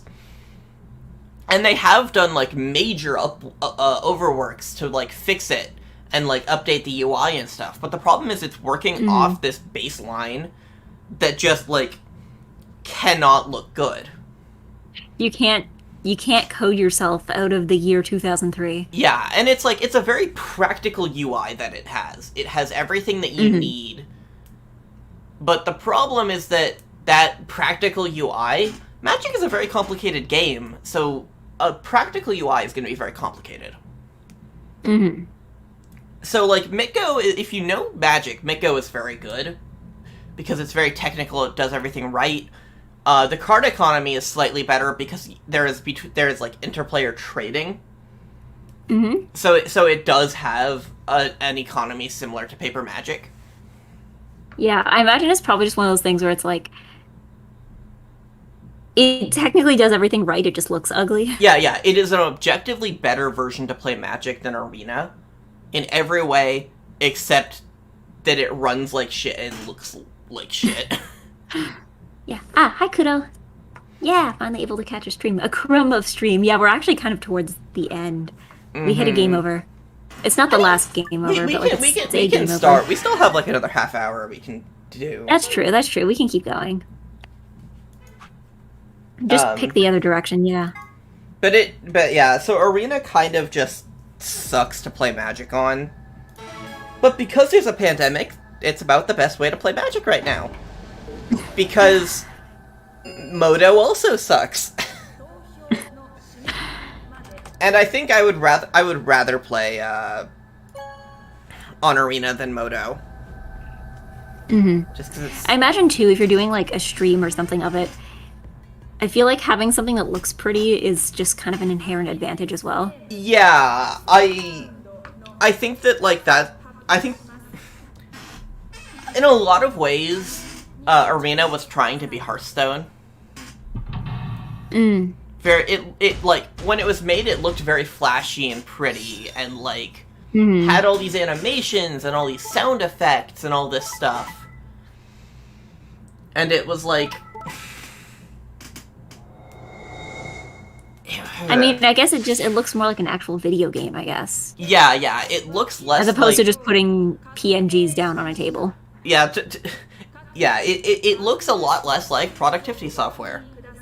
Like, you could stare at a spreadsheet and it would be the same experience as playing Moto. Yeah. I'm just glad I caught a stream one of these days. Yeah, I haven't been streaming as often because I have school, and I'm probably going to shift my schedule around a little bit because I'm not free in the evenings as often anymore, but I don't know. I got a new job, so I'm still getting a feel for, like, how often and when exactly they're going to schedule me. But yeah, no, actually, the UI talk actually kind of reminds me of, like, have you ever heard of the software Utau? Is that a Vocaloid thing? Yes. Yeah. Basically, Utau... Yeah. Utau is to Vocaloid what GIMP is to Photoshop. So it's essentially, like, it's free, but also you kind of get what you pay for. Yeah. I mean, so I use Glimpse. I use Glimpse, which is a version of GIMP that doesn't use ableist terminology and also I feel like it's an unfortunate... Like, yeah, I mean... But yeah, no. Basically, the problem with Utau is that it was made in 2009. It hasn't been updated since 2013. Oof. Yeah. And the UI looks like it was designed in 1999. Ouch. Like...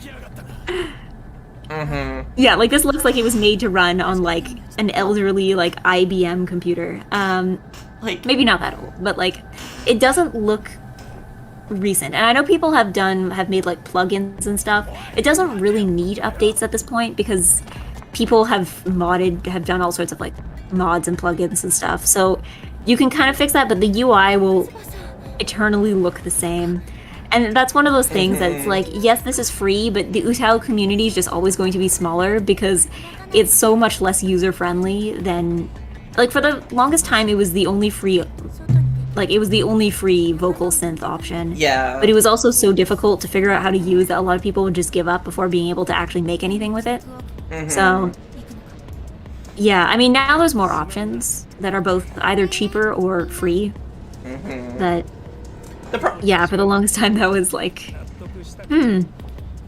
Yeah, and with Moto, the thing is that between 2003 and like 2000, I'm gonna say 2018 is when it went into public beta. I started playing it in 2017 in the closed beta. I'm proud of that. But like from 2013 or 2003 to 2018.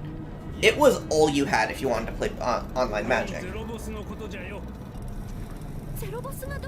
Which... Like... Yeah. Because, like... Webcam magic couldn't be a thing.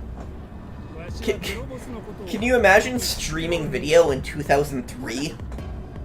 Yeah, with like having to like narrate out which one of the cards this is because you can't actually see. Yeah, so it's like, okay, this black mass of pixels is my creature, and this black thing of pixels is my land.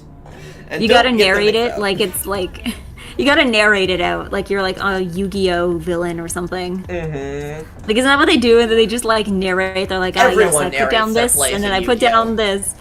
Everyone narrates their plays in Yu-Gi-Oh. Because, God, so the thing about card game anime is that like, they always have to work off the assumption that that people don't play their game. Mm-hmm. Because you need to be able to like have.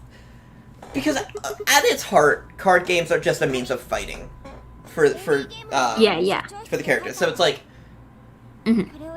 it's not meaningfully different from like a fight in My Hero Academia, except it's using much more complicated terminology and like mechanics. Mm-hmm. So you need to be constantly making it obvious to the audience what's happening. So it's like, I play my monster, which is bigger than your monster. And I attack your monster, and your monster is destroyed, and you take damage. And then the person who takes damage screams. And it's like, you get what happened there, but imagine if one of them just punched the other. That's just clear.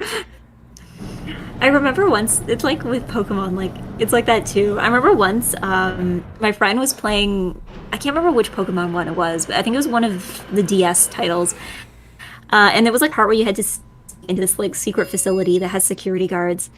And like, she's like, I am a 10-year-old child in this game. This security guard is a large adult. But instead of just like forcibly removing the child with force, which they could do, they're physically capable of doing, they just pull out Pokemon. See, at least like at least in Yu-Gi-Oh, there's like usually a justification for the cards. Like, like in Arc 5, it's a whole thing about like, God, okay. The Arc 5 has multiple excuses for it.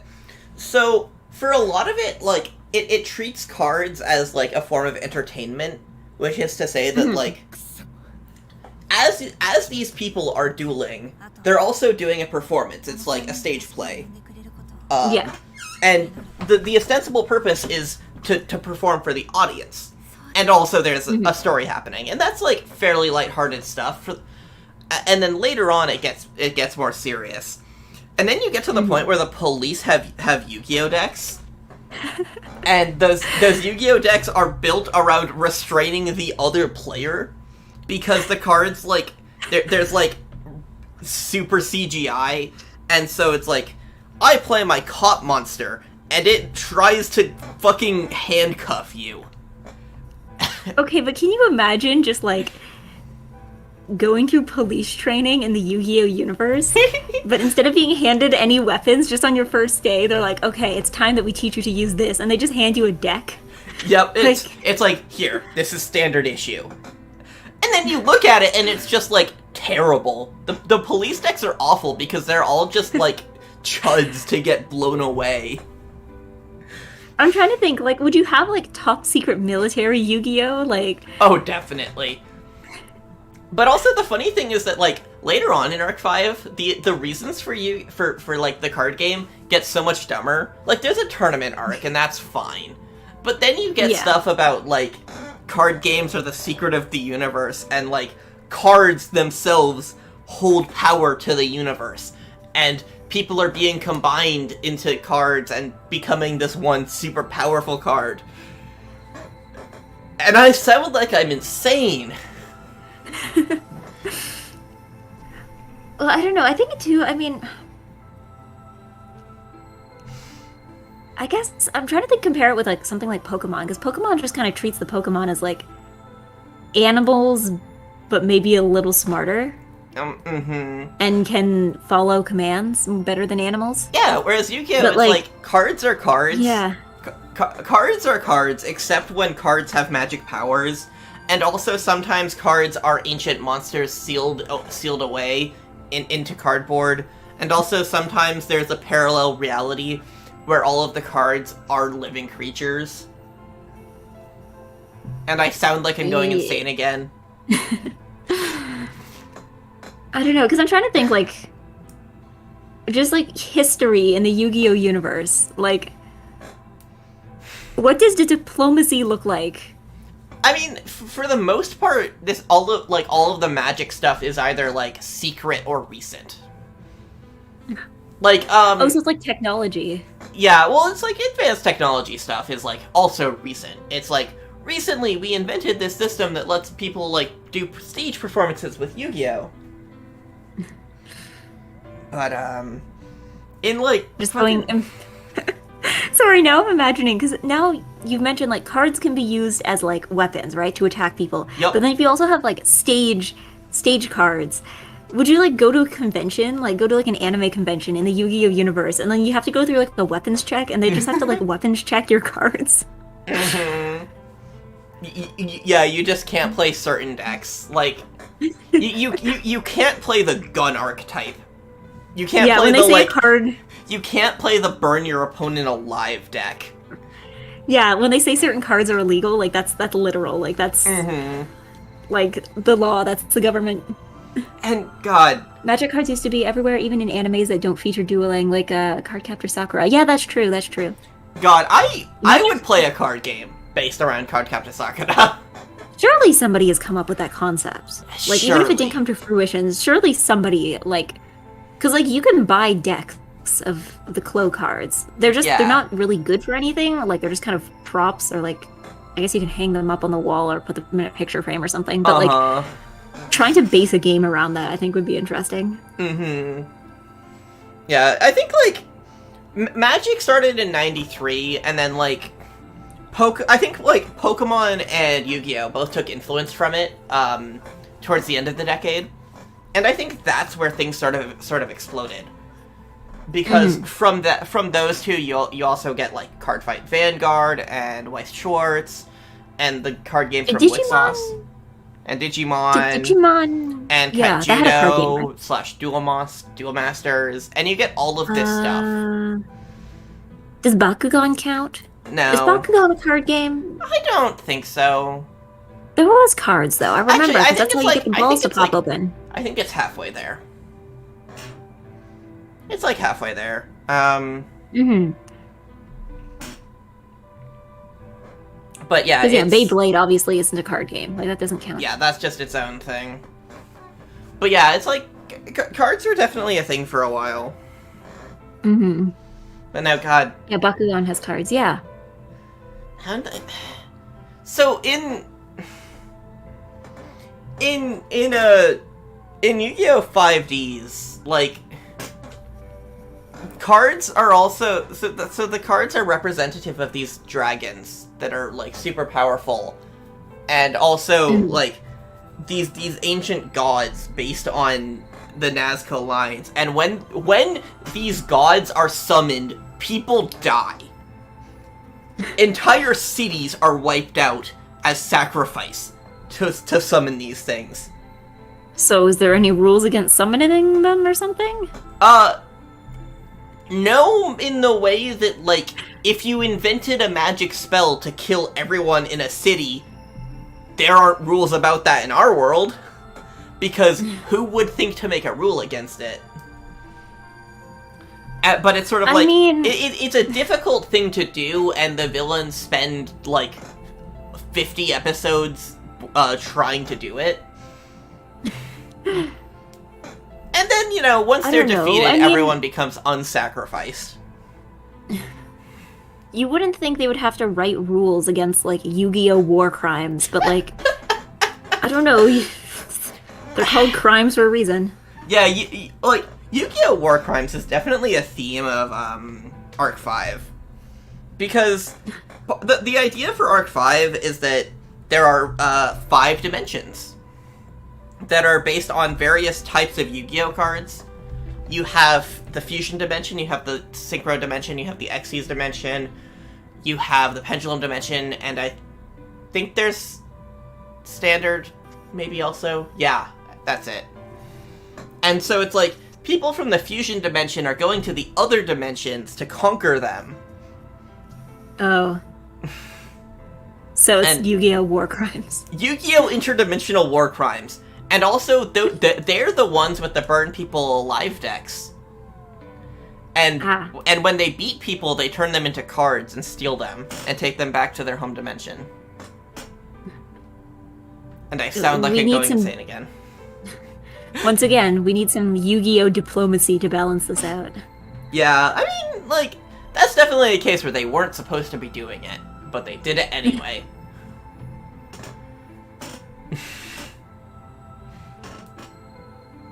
And it's just like, Yu-Gi-Oh! Is such a weird series, considering it starts from school kids playing a card game. And then you get to, like, a decade and a half later, you get to interdimensional war crimes to summon, to summon God.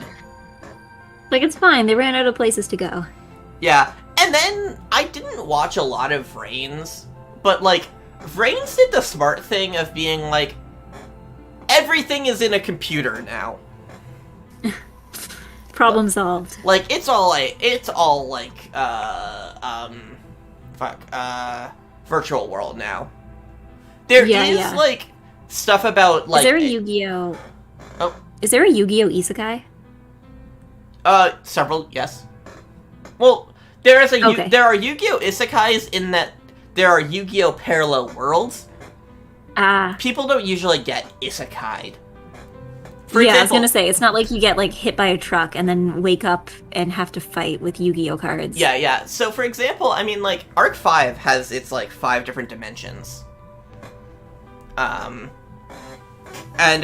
GX has the human world and the monster world, where all of the monsters that are in the cards live. Zeal has our world and also an extra other dimension. I never finished Zeal, so I don't know how that one goes. Yeah, like, parallel universes are just a Yu-Gi-Oh! Thing.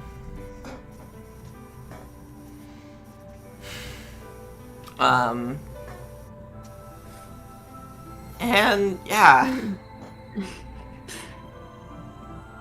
Cards. Yeah.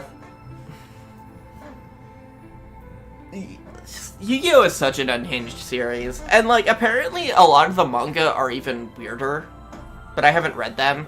But I do know that in one of the manga, there is a card that is literally called God. God. God. It's like, I play God. Yes. And it has the powers of God. Like, in every other instance when there is a card that is God, it's like, it's incredibly powerful and, like, has god-like abilities, but it is not omnipotent. Mm-hmm. In the way that the God card was. It's like, no, this is just literally God. It's weird. It's really weird. And I stopped following the latest Yu-Gi-Oh! Series after, like, an episode. But I got the impression that it was gonna be a lot more low-key. Because I think Arc 5 kind of peaked. Like, you can only do, like, interdimensional war crimes so much before it's like, yeah, let's dial it back a bit. I mean, do they do, like, is it like Precure where they, like, reset the, like, it's a new cast every time and they kind of reset things? So, okay. Actually, the way it works is that, Yu-Gi-Oh! Was its thing. It had its own story. And then after that was Yu-Gi-Oh! GX, which was dubious. Like, it is a sequel to, the original Yu-Gi-Oh! In that, like, we occasionally do see characters cross over, and there are, like, nods to the first series. And it's, like, clearly established that, like, it is the same world and everything, just unrelated events for the most part. Yeah. And then 5Ds is just its own thing. It's, like, cyberpunk sci-fi with card games and motorcycles, and Nazca-line gods, and stuff like that. and then Zeal is also its own thing. And then, like, Arc 5 was kind of like, okay, let's connect these. But it didn't actually connect them. It was just like, the other universes are based on the previous series. So you have the world that is basically Arc 5, or not Arc, it's basically 5Ds, but not actually 5Ds, despite having, like, the same characters, but, like, there are notable differences. Yeah, I feel like everything I know about Yu-Gi-Oh! As far as, like, anime goes comes from the first one. Yeah. Like, because that was which, the to one be that was fair, most notable. Yeah, and I feel like out of people who are, like, my age or older, that's probably the one they grew up with. Yeah, I mean, I remember watching GX and even 5Ds on TV. But See, I never watched it on TV. I don't know, there's so many things that I'm like, I had channels that played these, I just never bothered to watch. yeah, I was a Yu-Gi-Oh fan as a kid. I always think about how I could have watched Precure on television. Could you? Like, there was an English dub of Futariwa. Right. Yeah. And that aired in Canada on a channel that I got on my television. Chances are I probably saw, like, a preview for it during an ad break or something. But I just never bothered to watch it, which is really annoying too, because the years it aired, I would have been, like, the perfect age for it. Like, I'm There's like watching totally it now and I'm like, world. why did I not watch this as a kid? There's a totally different universe where, like, you tuned into that and, like, Yeah. everything is different now. I'm gonna be honest, chances are I probably would have ended up in the same place. Like, I don't think You would have ended up there faster. Yeah. Yeah,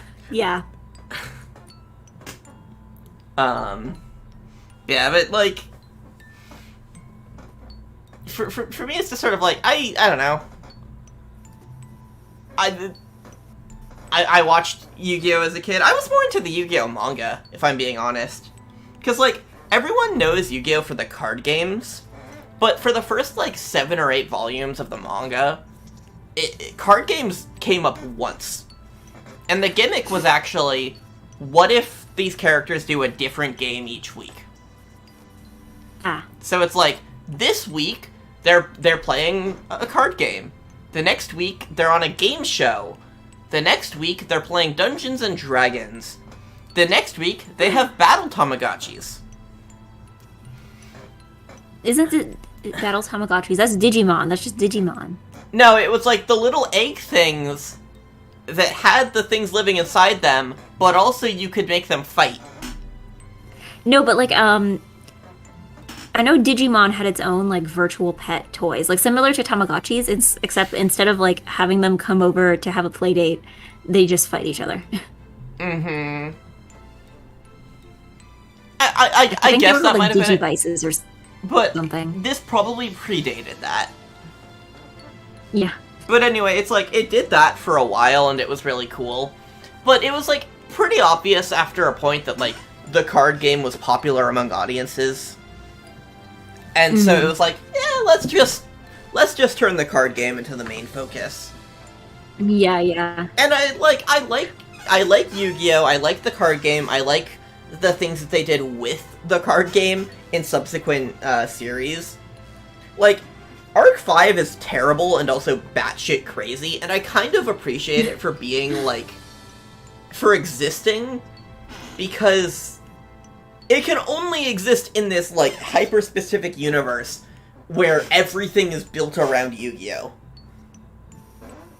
But at the same time, I think it would be very interesting to live in the world where Yu-Gi-Oh! Just continued as a, like, every week there is a new game series.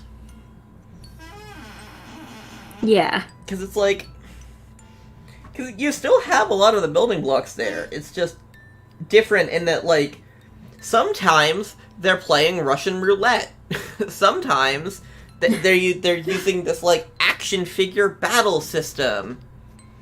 Do they ever play normal games? Like, do they ever just play, like, chess? They played Dungeons and Dragons. No, but, like, something, like, really standard, like chess. Or, like, I don't know, tic-tac-toe. There was one time that they just rolled dice. It's like, this is a game now. Yeah, it's roll dice, and roll to get the highest. And it's a very fucking hype moment that, like, the villain rolled 6. And then he's like, uh-huh, I beat you, loser. And then Yami is just like, uh-huh, uh-huh. Fucking watch me, bro. And then rolls a 7 on a 6-sided die.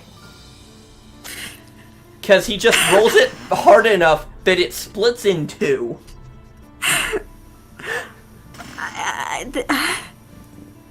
And imagine the world where that's the game that we got.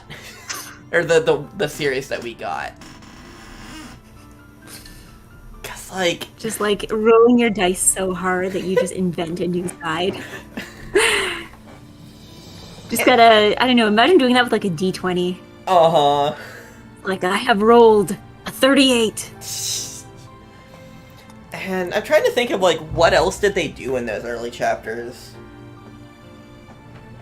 There was one that was, like... The setup is that this guy escaped from prison and broke into a restaurant that one of the main characters works at as her part-time job. Mm-hmm. And he's holding her at gunpoint, and Yami has to, like, find a way to make her not die. And so he's like, I'm gonna challenge you to a game, fucker. I think it was like, you can only move one of your fingers, and I will beat you. Or it's like, they could both only use one of their fingers. And so the guy was like, okay, I'm gonna have my trigger finger. And I believe Yami had his thumb. And the solution is that, like, the guy was like, hey, since you have your thumb available, light my cigarette. And Yami said, sure. And then, because the guy couldn't move his fingers, he was stuck pouring alcohol into an overflowing cup. And so Yami put the lighter on top of the hand that was pouring it. And it was just like the guy was just stuck. And then he lit himself on fire and died. Was that really necessary? It's super fucking extra. Like, the whole thing is like... The whole premise of the original is like... people are just vibing. Some asshole comes in and like, does something involving a game with them. Yami is like, sup, fucker. And then, like... and then, like, at the end, the guy gets some sort of, like, ironic punishment. So it's like, for example, one early game is, there is a stack of, like, 10,000 or 100,000 yen. A lot of money. And they're given a knife. There is a knife, you put the stack of money on your hand, and you stab the bills to get the money. And try to get as much money as you can without injuring yourself. Give me a moment, I have a redeem. I have to ooh-woo. I'm gonna just jump past that and ooh-woo. I'm gonna ooh-woo. The end? It's not the end, ooh-woo. It's only one of the endings, ooh-woo. Ooh-woo. So yeah, Tenmyoji ending. Yeah. This is the one. It's weird because Quark's ending is about Tenmyoji, but Tenmyoji ending is about Quark. Yeah, not gonna lie, I wasn't paying attention at all there. Well, you missed some important things, but okay. We can talk about it after the stream. Anyway, I don't know. Look up on a wiki. Actually, no, don't do that. Yeah, no, that's a bad idea. Anyway, the way that the challenge about the money ends is that, like, the guy is like, I'm just gonna get all of the money. And then Yamida's like, you're dumb. And then curses him to think, so that he sees all of the leaves that are falling from the tree around him as money. And then he just goes insane. Once again, was that really necessary? I mean, the point is that Yami is like a anti-hero that's just like You're I you're don't know supposed if to that's root for him. anti-hero. I feel like I I mean, feel like that's more like taking the most difficult way of solving this problem. the Like, dude was extorting Yugi for like a ton of money. So it's like he was a bad person, and this is a fitting punishment if you think about it. it's like surely there must be another way to do this. Mm-hmm. Like, I'm pretty sure multiple people get their souls eaten. Mm. By Yugi? Uh, by Yami, or some sort of supernatural force that he controls. It's It's like, it's a lot. bro, chill. God, there was one arc that had Street Fighter. I don't know if it was actually Street Fighter, but it was like a cabinet-based fighting game. Yeah, Street Fighter. There was also, God, the fucking yo-yos. There's one about yo-yos. Feet Strider. That, like, it's this thing about doing sick yo-yo tricks. And there's a whole gang about doing yo-yo tricks. And then the yo-yo trick gang, like, one of the main characters is involved with them. And then he has a falling out with them. And they beat the shit out of him and, like, tie him up with chains and hang him up upside down. And then Yami bursts in and is like, hey, and just beats the shit out of them with a yo-yo. Imagine the world where this is the part of Yu-Gi-Oh! That people know. No cards, only violence. Just, like, imagine memes based around, like, people getting the shit beaten out of them by, like, sick yo-yo tricks. Okay. Should I find somebody to raid? Yeah, I think this one is over. Let me see. Let me see if I can find somebody who I haven't raided before. Let's see. And apparently this is our Like 40th Margot's on, hour. but we always raid Margot. Our 40th hour with the game. 40th hour. And E. we're So coming yeah, now close to the end here. yeah. Tenmyoji ending is definitely like kind of the sign that things are coming together. Okay. And I miss all of it because I don't care about Tenmyoji. Bruh, no, you need to care about Tenmyoji. You don't know it yet, but Yeah. you care about Tenmyoji. We can talk. Okay, so let me see. Who can we raid? Maybe. I'm just gonna mute you and do my What is he doing? goodbye. He's doing. Stream over. Bye.